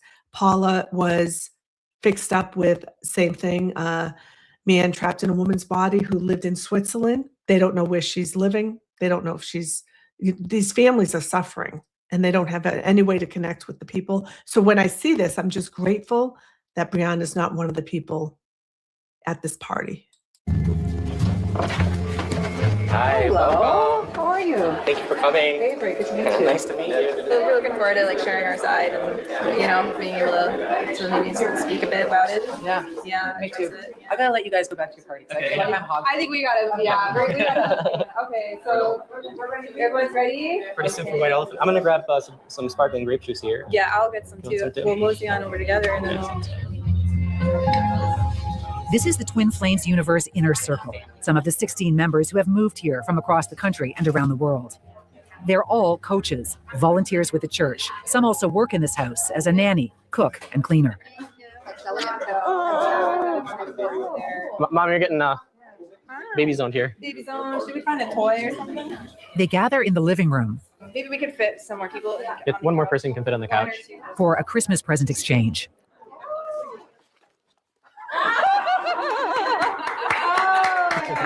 That's hilarious. Apple Boy. Thank you. A nice inside joke. We'll keep this one. It's Oracle cards.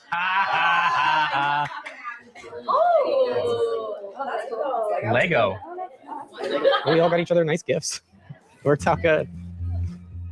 This is Gabe, who wrote that post about becoming a man. He's no longer with his twin flame. Adam and Brianne are amongst the longest-serving followers. They agreed to sit down to explain why Twin Flames Universe is not a cult. People believe you are brainwashed and that you're in a cult. Yeah. It's funny. I guess it feels far-fetched. I don't function well with being told what to do or anything like that. So I don't think I would do well in a cult or anything like that. So It's very hard to interview someone about whether or not they're brainwashed, because if you're brainwashed, you wouldn't know. I mean, I guess. Do brainwashed people know that they're brainwashed? I don't think they do. no, I don't think that they do. I feel like I would sense that, or there would be an understanding. Brianne and Adam have been married for 5 years. They deny their union was orchestrated by Jeff and Shalia. They were not a part of that. So we figured that out on our own. So yeah. We just started talking on our own and developed a friendship. But a different story emerges in this text conversation between former follower Angie and Brianne, from right before Brianne's harmonious union was announced to the community. Adam is messaging me, and I'm paranoid because I don't want him to be my TF, twin flame.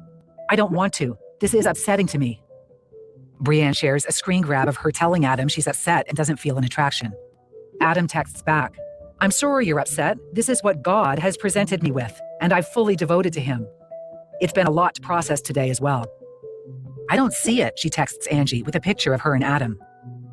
Brienne writes that the harmonious union has been confirmed by her coach, Keely, and then goes on to describe Adam as lazy and messy, that she's repulsed by him, and that the last thing she wants is to be intimate with him.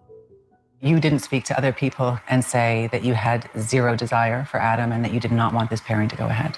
Well, I mean, there were, like, me and Adam were moving through upsets in our union, and I probably shared something from, upsets, but it was an upset. It was something that I was healing through, right? It wasn't, it was just an upset. It was something that I healed.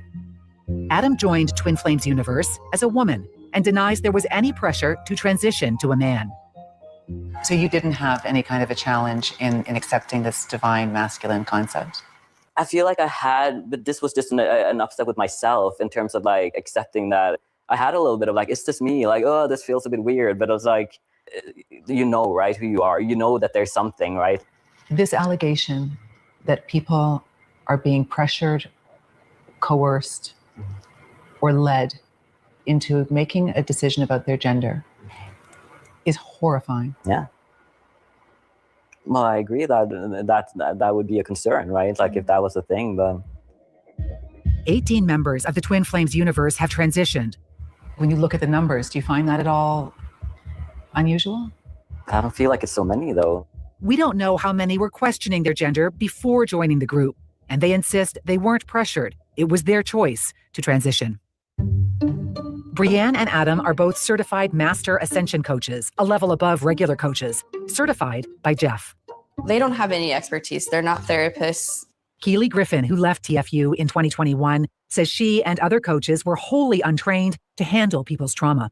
These clients are coming in with all sorts of issues, like being molested as children, and then they're told by the coaches to just do the mirror exercise. Which means you take responsibility for your own abuse. Exactly. Like, that's your fault now, which is like just so traumatizing in itself. I was in these sessions listening to people telling me, I'm suicidal. I don't want to be here anymore. What kind of training do you have to take people into their trauma? Coaches are consistently having evaluations and things of that nature to make sure that they're just checks and balances. And who's doing the checks and balances? Who does the checks and balances? Well, those are the most experienced coaches, basically. You guys are the most experienced. Yeah. What is the checks and balances? Well, you got to make sure they're, following, you like to be a coach, like you can't just go off on your own. Like we're not responsible for people's health, and that's for their doctor to take care of, right? Critics say students are subjected to potential emotional harm, and that the coaches face financial harm. They have to hand over 50% of their earnings to Jeff and Shalia. I can understand why Jeff and Shalia like this business model, because they're at the top of the hill in that beautiful house, taking half of the salary of the people who are coaches. I just don't quite understand why you guys are okay with that model. It's a win-win for both sides, right? I don't see it as I'm losing anything. I feel like my life has changed in so many beautiful ways, and I feel I'm winning just as much as anyone else. Brienne and Adam both feel that their community has been unfairly portrayed in the media. We're not victims. Like, we have choice and free will. And I mean, I'm happy. I'm genuinely happy. Yeah. And you are too? I am. Do you have the life that you desire? I do. I feel like I'm more myself now than ever, basically. Coming up. We don't harm people. I forgot to put a trigger warning up. Sorry if this is heavy for a Sunday. I know some people have already seen this before. I've seen a couple of questions. Jam Cracker, you live in Michigan and you haven't heard about this. There was a big protest about them holding their conference that they had in their yard. So people are not happy. I was doing sleuthing. It was on what? I forget. I'll have to look up and see what town they live in. It's escaping me right now. And I knew it because I had to call the police. I had to look it up. And then I had to call the FBI that covered that district. They were protesting because they think it's a cult and they didn't want people coming there and holding their conference. So then they went underground and didn't announce the location and then just had it so they could get away with it. Does anyone make money? No, just the two main founders. That's it. Brianna got up to be as high as Keely, an ascension coach, but they stripped her of that privilege when she wouldn't stay with Gabe. And they were always pressuring her, if you want to be a coach, we'll let you. But they have no training. I mean, they would just put people in unbelievable situations. And the other way they make money is they look at, you have to produce your W-2 and they take a percentage of it. I forget what the percentage is. You are constantly giving money to them. Oh, and the other You don't know the truth. You're being lied to. it was funny when Avery was on my show in November, she was saying what it was like at that Christmas party. And she said, I've never been at a more awkward Christmas party. No one, like, it was just awkward. They were drinking, not that you have to drink at a Christmas party, but they were drinking, everyone had apple juice in a wine glass, and it was forced fun, forced gifts, Jeff sitting in his chair. And she said she just couldn't wait to leave. It was really awkward. My hate squad, the useless little group of haters who want to pin me as a psychopath. Former high-ranking follower Keely Griffin is in Jeff's so-called hate squad. They're criminals. Like, these people are con artists. Keely believes she has evidence of a crime, and it involves the online church Jeff and Shalia set up. Her computer is filled with files from 2 hard drives, hundreds of hours of recorded meetings and documents. In this video, Jeff clearly outlines his reasons for setting up the Church of Union. You're basically taxed at a share level, and then you're taxed again at an income level. So sounds like death to me. Yeah, it doesn't sound good. I've got the solution. Yes, what's that? We're going to turn part of our company into a religion. Oh, good. Just like that, the religion is born. So a very small company, licensed stuff to the religion, who will pay us all of the money that is earned through it. This way, our ship is completely protected forever and ever. Nothing can ever hurt us. We pay no taxes on that part of the company. And in this way, like, I don't have to pay people. I can just have volunteers. And and no one sues a religion. And also, it opens us up to receive donations. Mm. Yeah, this is much more marketable for us, This is too. more marketable, I think. They started out by saying we're not a religion and we don't even like religion. And then somewhere along the lines, when they realized that they could pay less taxes, they thought it would be a good idea for them to become a church. Twin Flames Universe is a for-profit company, so too is their mind alignment process, Divine Dish, and Divine Gaming. The Church of Union was set up as a nonprofit in 2020. There is no actual church, just a website where sermons are posted on Sundays. Chrissy and Jason Emmerich are the directors of the Church of Union. In fact, Chrissy is in charge of church finances. There is videotape of Jeff categorically saying the Church of Union is going to be set up so we can avoid paying taxes, right? It's not true. Like that is not accurate information. Like these are his words. Right, but that's not what's happening. Would you be comfortable opening up your books on the Church of Union to show full transparency and what's coming in and what's going out? Ultimately, that's not like my decision to make. Jeff and Shalia refused that request, and so we dug up the publicly available tax filings. Over a 4-year period, the Church of Union claimed more than $500,000 in expenses. They don't even have a physical church. This is mostly just YouTube sermons. $39,000 in legal fees, some to pay for defamation lawsuits. $45,000 for PR support, almost $100,000 on IT expenses, and $260,000 for independent contractors and something called contractor programming. Jeff and Shalia refused our requests for more details on just where that $250,000 went. We did discover this credit listing the church as an investor in one of their for-profit companies called Divine Gaming. You're the financial officer for the Church of Union. Yes. So if there were ever to be discovered fraud, you would be the one that would be kind of holding the bag for that. Yes, I think I would be involved in that, of course, because I'm the one that's doing the finances, and we've talked to specialists and experts to make sure that we're doing everything properly, and we will continue to do that. We know the Internal Revenue Service, the IRS, has gathered information on the Church of Union. They tell us federal privacy laws prohibit them from confirming or denying ongoing investigations. Regardless, the Church of Union has conducted some traditional church-like activities. There was a wedding in Sedona. You may now seal these vows with true love's kiss. and another in Traverse City in 2024. You may now seal these vows with a kiss. Most weddings, though, are conducted online. And we are pleased to present the newlyweds, Mr. and Mrs. Hendel. At least 3 of these followers changed their genders and moved to other countries to live with their so-called twin flame. Those who contemplate getting married or even engaged without the Church of Union face the wrath of Jeff and Shalia. Don't you dare get married without the church. If you're here absorbing my teaching, don't you dare. Or f off. And actually, when you f off, that's it. Gone by. You have expended your opportunity. We're very flexible with allowing freedom.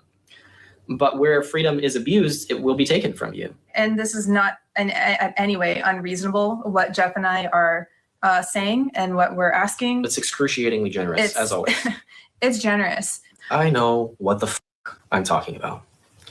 And if you don't think that, f off. Bye. Coming up. I have so much love for Jesus. It was so hard for me to leave that all behind and follow my truth. Ew. Okay.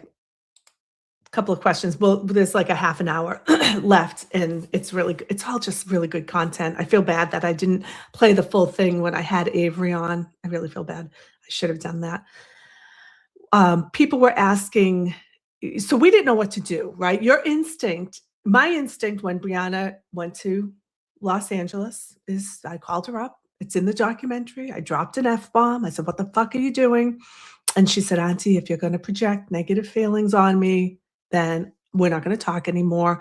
So I kind of took a hard line, and my other sisters were there for her. We hired, Lynn hired a consultant, and we talked to ex-members. And the best thing you can do is provide a soft landing, love bomb them, because what the cult will do, and Ben, I saw your comment about like, wouldn't you see this? You don't see it because you buy into something. Something hooks you in. And I'll tell you who they are really successful at hooking in. Strong-minded women who have a moment of weakness. So you have a moment of vulnerability, you buy in, and now you're all in and you're not letting go. And they love on you, they give you validation, and then they're mean to you. And then they also point out things about your family. So no matter what Brianna said to us, no matter what, I have a million stories. We just were there to love her. When she stopped home to pick up all of her documentations, her birth certificate, her passport, anything, we knew like, okay, we may never see her again. We all showed up at the house.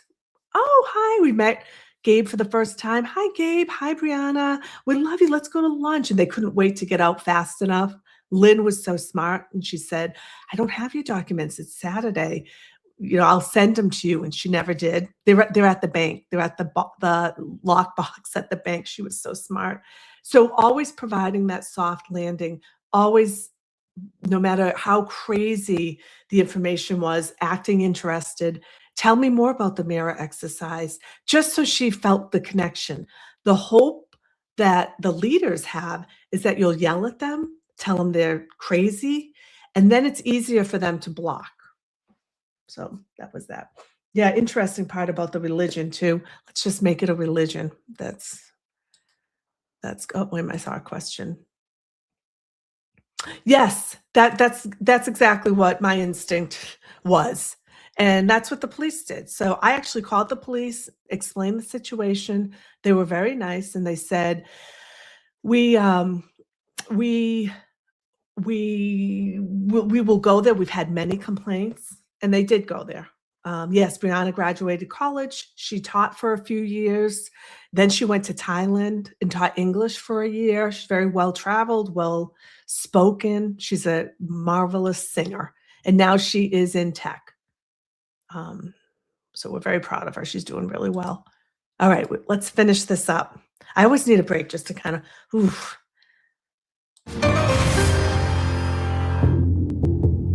Twin Flames universe is in full damage control mode. No, we're not a cult.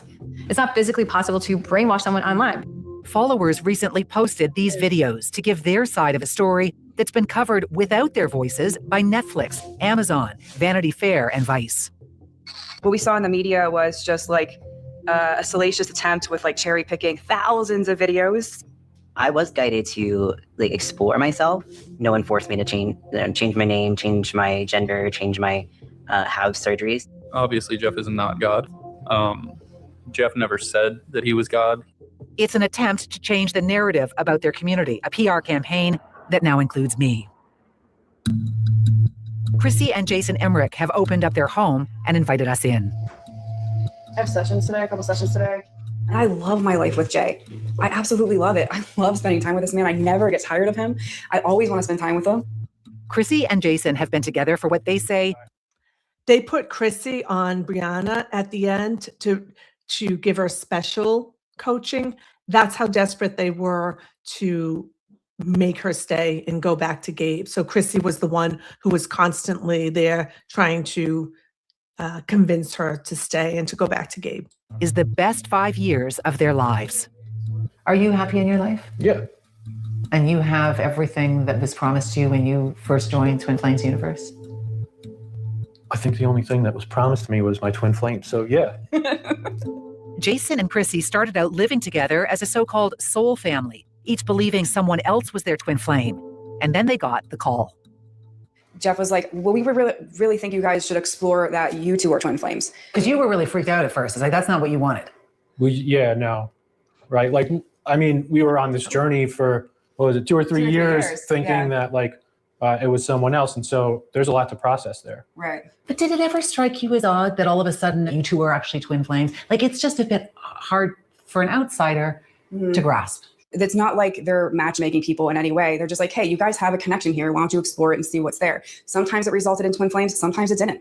Welcome to Creating in the Kitchen. Jason, a trained chef, runs Divine Dish, a division of Twin Flames Universe. For $129 a month, followers receive emailed recipes with a side dish of some wild claims. We're now bringing you Divine Dish, which is actually the solution for world hunger and starvation. What makes food divine? It's curated through God. So Jeff gets the recipes from God. Mm-hmm. Yeah. Mm-hmm. No, that sounds a little bit weird. I think Which part? The God giving recipes to Jeff. Well, I think he just uses like, it's not like, the lightning bolt comes down and he hammers into a tablet. Those days are over, I believe. It's another intimate way of gaining control. You don't get a choice to decide what kind of food you're putting in your body to nourish you. Former Twin Flames CEO Keely Griffin says there's pressure for followers to subscribe. People gain weight really rapidly. How much weight did you gain? I gained 80 pounds. 80 pounds, Keely. Yeah, it's a lot. No one is pressured, in my opinion. Well, who's responsible for them feeling pressured? Right. While Jason runs Divine Dish, Chrissy is at the helm of a controversial Twin Flames Universe business called the Mind Alignment Process, or MAP. I am Dr. Chrissy Kay, the CEO of Mind Alignment Process Incorporated. She calls herself doctor because she has a PhD in public safety leadership. Chrissy recently retired as a lieutenant colonel in the U.S. military. MAP claims to heal the core of trauma in just one session. It's healed hundreds of people of their trauma, some of them PTSD, which is supposedly incurable. But what MAP does is it goes to the root of a trauma, and it brings peace there. And then with peace brought to that root, there is no longer a need for your disease, and it goes away. In other words, do the mirror exercise to heal the trauma that's causing disease. The 12-week program costs over $2,000 US. What is Jeff or Shalia's expertise in developing a mind alignment program? So I think that I know that Shalia has she took some psychology courses in school, but if you're looking at like therapists or they don't have that level of credentialing. Jeff and Shalia have no expertise in developing a program that claims to heal PTSD and childhood trauma. Well, they did create a program that does They that. created it, but what credentials or experience do they have that gives them the authority to do that? Not a psychology course in college. Well, it's not an invasive It's not an process. invasive program. So there's no medical degree needed. There is a disclaimer on the website that the diagnosis and treatment of PTSD requires trained medical professionals, and that MAP practitioners are not trained medical professionals or counselors. How is it? Jason and Chrissy say they love their life and want others to experience what they have. When I bring up concerns that this is a cult, Jason asks a question. What metric are they using to like make it be a cult? It's a charismatic leader Okay. who has control over people, but they may not recognize the control that he has. Control to choose who they love or choose their gender. That they would dedicate their whole life to that leader and would fund him. Yeah, if all those things were true, then that would be a cult. Right, But but that's not the case. what's happening here. To tell me I have a PhD, like I'm an academic, I'm a professional, and to tell me that all of my critical thinking skills no longer apply because you don't agree with my lifestyle is preposterous to me. Coming up. Yeah, it was special. It's kind of like the end of an era of my life.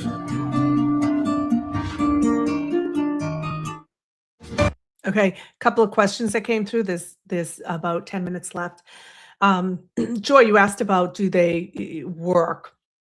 They do. It's really critical that the members, especially the bottom feeders, the new members, have good jobs because they have to pay. But what they do, which is typical in cults, which I didn't know, because again, who knows anything about a cult? I didn't know anything, is they like you to be exhausted. So after you work a full day, you have duties. And I think Brianna's duties were managing the website and social media content, and you work all night. So you're exhausted. So you put in a lot of hours, but they do want you to work and they do want you to make money because you pay a tithe, you pay a percentage of your W-2 forms to them, or I don't know exactly how, I don't know what the percentage is, but they want you to make money. So you're going to be filming us sitting down? Is that what you mean? Yeah, Okay. I'm gonna film all that. Jeff and Shalia Devine have a long list of allegations against them. They deny every single one and say they are the victims of cancel culture. There are people who paint you both as puppet masters, as cult leaders, who have a level of control over people who are very vulnerable. We are not puppet masters. We are not over-exercising our control to get people to do things that we want them to do. I appreciate this opportunity to be able to share our side of the story, to tell people, like, you may not believe me. He stops looking at me and makes a direct appeal to camera. Please hear what we have to say. Please listen to our students. They are not brainwashed. This is not a cult. This is a textbook example of cancel culture. Explain that for me. Well, I think she's probably the better person to explain that. She's the one doing all the studying of it all. Well, there was a reaction towards us, and it got shared all around the internet, and it got picked up, and then it just kept snowballing and snowballing. You have described yourself as the Master Christ. It's a spiritual exploration. And, this cancel culture takes everything super out of context to make it look like I'm some megalomaniac who's using these strange titles to claim power, or they say that I think I'm Jesus. And that's just so silly. But you have said you think you're Jesus. Where do you have me quoted saying, I think I'm Jesus? That's absurd. I've never said that. Holy, holy, holy. But he has said this. And I'm not hiding anything. Like, I'm literally telling you I'm Christ. Because God's been telling us, we're the second coming of the Christ. I'm banging the Christ. With all the pictures we see depicted of Jesus, he kind of looks that way. And so like, haha, I'm with Jesus. He's not Jesus. I don't believe that at all. None of my students think I'm Jesus. Have you told people to change genders? We encourage people to explore. And I hesitate to answer that question in the way that I'm feeling led to answer that question, which is yes or no. But the reality is... It kind of is a yes or no, Jeff. Like it kind of is. There's context here. The answer to your question is, we encourage people to explore their spiritual, their inner world. And it's just an invitation to explore. Except in the concerns about Twin Flames Universe, the biggest, most harmful allegation is that you are dictating people's gender and that they are taking it to extreme lengths, including having surgeries and hormone therapies and changing their gender. Yeah. And so I think it's a fair question. Of course. That's a yes or a no, and there's not really a ton of nuance in it. Great. So is it a yes or a no? We've invited people to explore their gender. And that invitation to explore gender comes from God? No, it comes from a human talking to a human. No, but do you get the message from God that someone is in the wrong gender?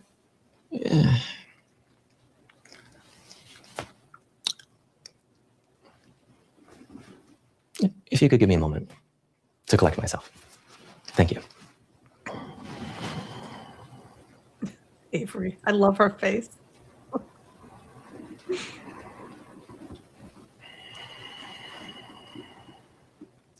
God is a loving being. God wants the best for us. I am not God. I have never claimed to be God. So my question was, do you get a message from God about somebody's gender? It doesn't work that way, no. There's no channeling from God about what someone's gender should be?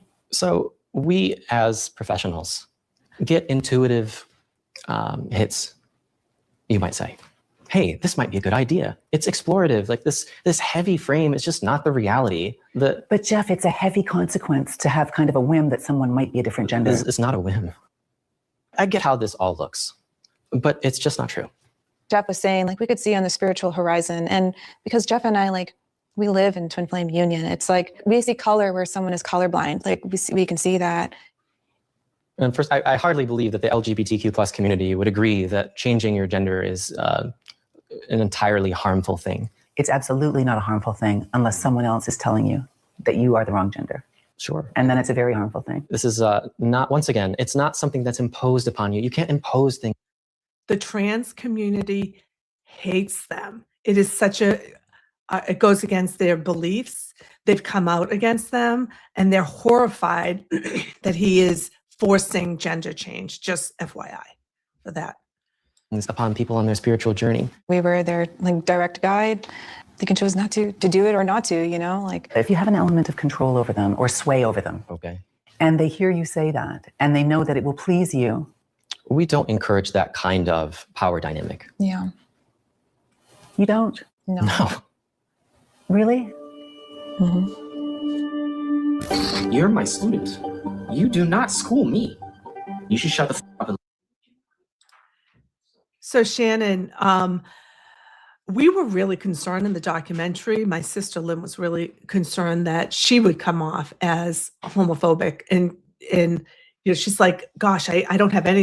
If Brianna had come to us and said, I'm in love with Gretchen, and we're going out," that would have been totally supported by the family. But that, you know, it's the forced part of it, and I think you're right. I don't think they care. I don't think Jeff and Shalia care one way or another. They see green. That's what they see. But Lynn was very sensitive about, you know, coming out saying this is not right for Brianna, because she didn't want to offend the trans community. And that wasn't what she was saying at all. Listen. Your choice has been out of order, so you can make a new choice. We're very flexible with allowing freedom. But where freedom is abused, it will be taken from you. You probably have seen me yelling at my students. It's not abuse. In fact, people felt really loved and cared for when I would yell at them in classes. They felt like someone cares about me enough to yell at me, because it's uncomfortable to yell at people. I don't want to do that if I don't have to, but I love these people. And so I put myself on the line in order to be able to help people. But the people who are on the receiving end of that, who are no longer part of the community, felt bullied and manipulated and exploited by you. Of course. Is it okay if I grab some water? Oh, for sure, yeah. Do you know where my Fiji went? No. You may need to get a new one. Okay.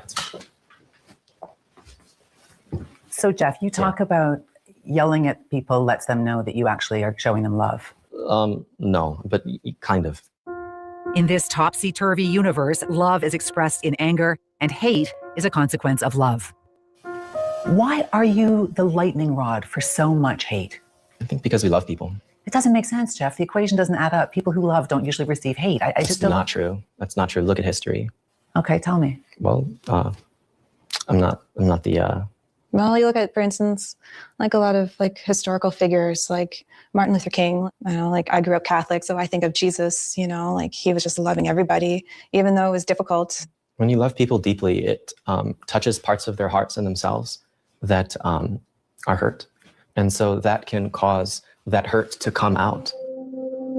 Jeff and Shalia deny they set up the church to evade taxes and deny they are exploiting followers financially. What are the different businesses that are in the Twin Flames universe umbrella? I mean, we're here to talk about Twin Flames. But that's part of it, right? What are you here to talk about? Like, you know, I'm not trying to be evasive here, but like you're starting to get into a whole lot more subject. Did you guys set up the church specifically to avoid taxes? No. We're the church's largest donor. It's designed to support the spiritual community and the spiritual teaching. Yeah. So there was no videotape discussion about how to avoid paying taxes and setting up a church? In business, it's very normal to minimize your tax burden. Why would you pay more taxes than you are supposed to? We've always ensured we pay our fair share of taxes. You can't avoid the tax person. There's no way around that. There are PR fees in your church filings. Okay. How does that get explained? I mean, our whole community came together to pay that. Like we're all Our whole paying community to support. is impacted by what happened. It didn't just happen to Jeff and I. It happened to everyone that's in our community. But why would that come out of the church? It comes out of the whole community of which we are a part and of which we contribute to the largest amount. What are you guys doing to make money? Like you're making money off the coaches because they're giving you 50% of their salary. What you're saying is, what do we do to make money? Exactly. You're asking me really, what do I do to provide value for my community? No, what do you do to make money? Well, I provide value for my community. But just in terms of bringing money in to support your lifestyle, where does that money come from? Well, the money is, okay, so it's fine, it's fair. Might not look like I have a particular, job, like, making the food. Actually, one of my jobs is making the food.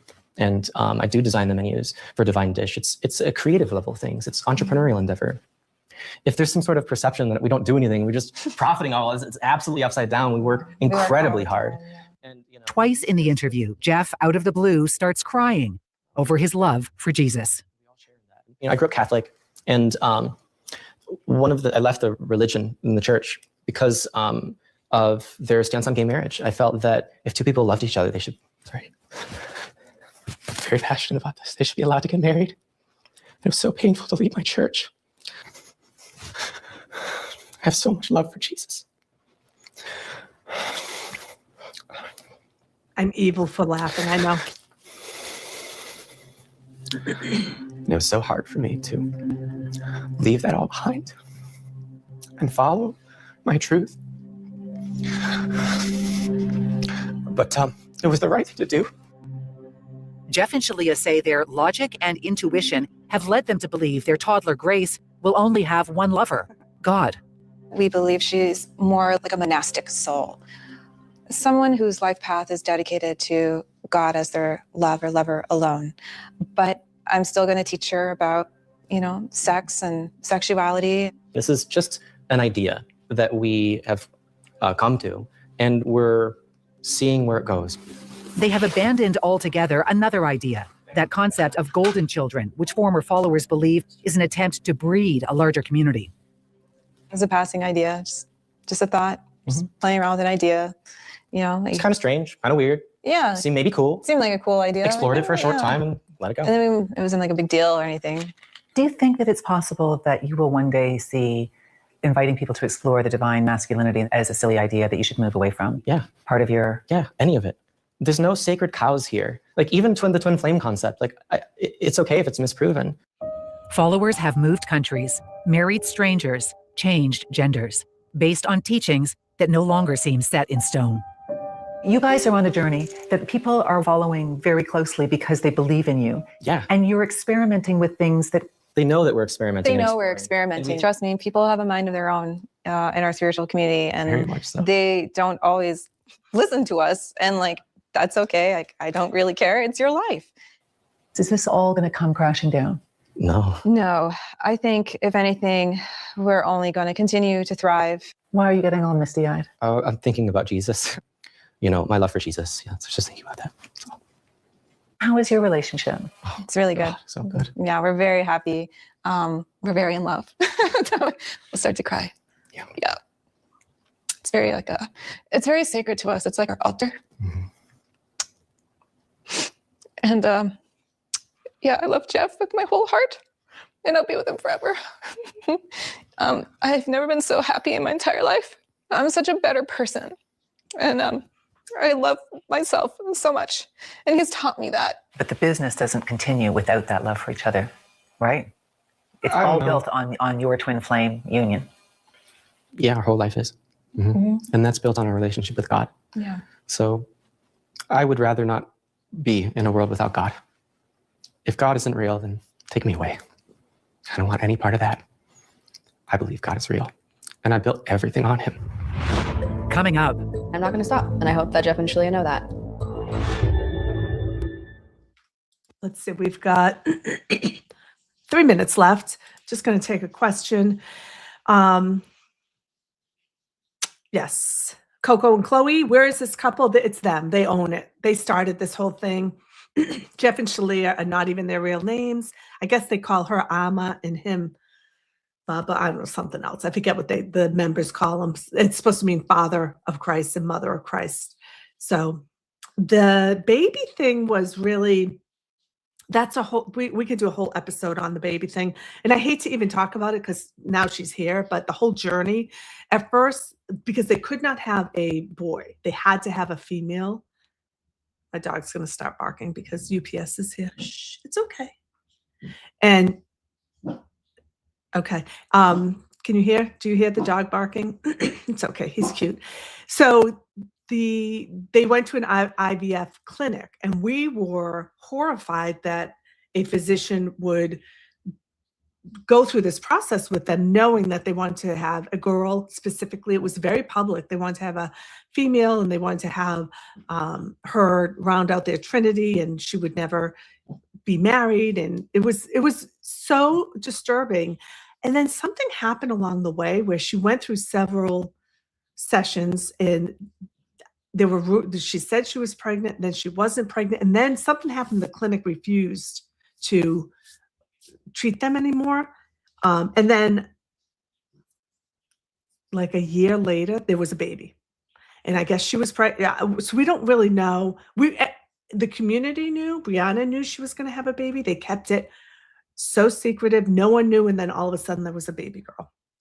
The other thing I'll say is they're very litigious. They used to sue. The woman I had on, the mother, Louise Cole, she's so sweet. If you go back, I think that was like the episode before this episode in November where I interviewed Avery. Isn't Avery just phenomenal? Avery's like Keith Morrison, and I had no idea. And I'm like, I had her on my show.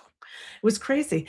She's so phenomenal. But they sued Louise Cole. They would sue anyone at the beginning for talking about them, and then they kept losing all the lawsuits, and so they stopped doing that. But I do anticipate they'll order me to stop talking. But I won't. We happen to be at the Twin Flames Universe headquarters as a tow truck pulls up. The yellow Corvette, a symbol of Jeff's success in so many videos, is hoisted up and taken away. I got that for my 30th birthday from Shalia. Jeff says he doesn't really use it anymore and has traded it in for a Silverado pickup. Yeah, it was special. It's kind of like the end of an era of my life. Online, Jeff has called some of his former followers his hate squad. Now he says he feels compassion for them. These former students left before they got the healing. So they just got out too soon. Well, they had an upset that they didn't finish healing. They didn't finish healing an upset. They may claim Keely hasn't finished healing an upset, but she has found what drew her into the community in the first place: love. I have found what a real healthy, happy relationship feels and looks like, and it's nothing like the twin flame relationship that I was in. Yeah.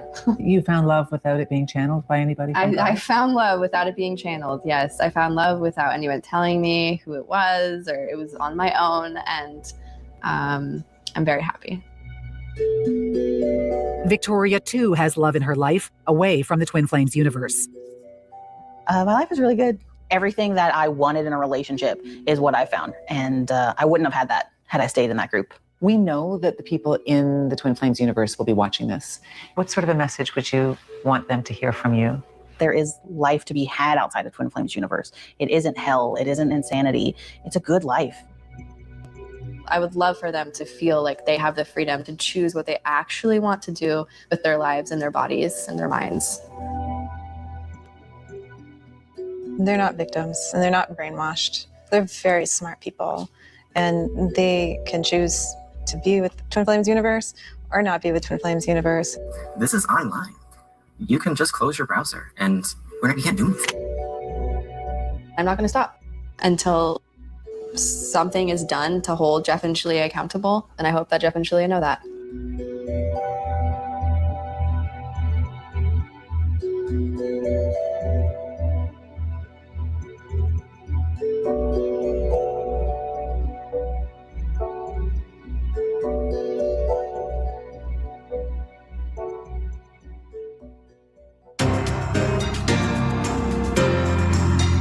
so glad I had you guys all here to watch that with me because it's crazy, isn't it?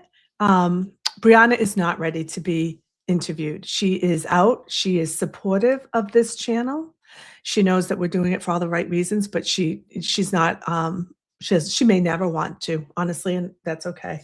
I don't blame her. I saw a question: how old is the daughter? I want to say she must be 2 now, maybe 2 or 3, and it seems like things have toned down. But like I said, I don't know if it's toned down with their social media posting, or if I'm just not paying attention because we have Brianna home. So the documentary that we appeared in, I'll put it in the post. I should have put it in the thing, but it's Amazon Prime. I'll link it. Prime. I won't link it because I'll have to go link it, but I'll just tell you the name. Desperately seeking soulmate, escaping twin flames. Amazon Prime. There's also a Netflix one. I actually think the Netflix one, they're both different. The Netflix one has more of the families. The one I was in, I think, had more we were only family in it, I think, if I'm remembering correctly, and they had ex-members. And I think the Netflix one, if it had more families like us. The reason that we went with Amazon is because all the families were going with Netflix, and we just wanted to spread, divide and conquer. We wanted to spread it out so that they had it in both areas. We've been in touch with the Attorney General of Michigan, and I want, we just give them information. They don't update us.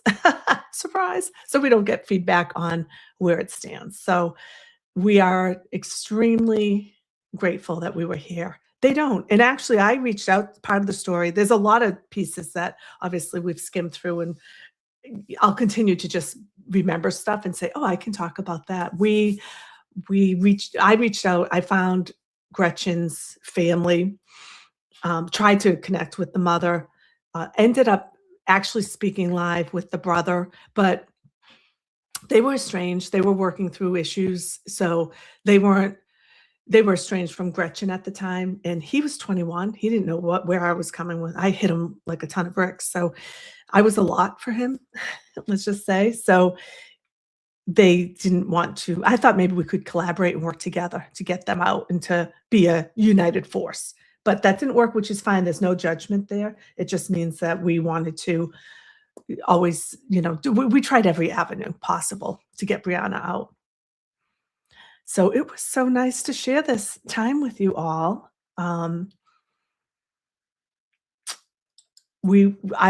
Avery was amazing.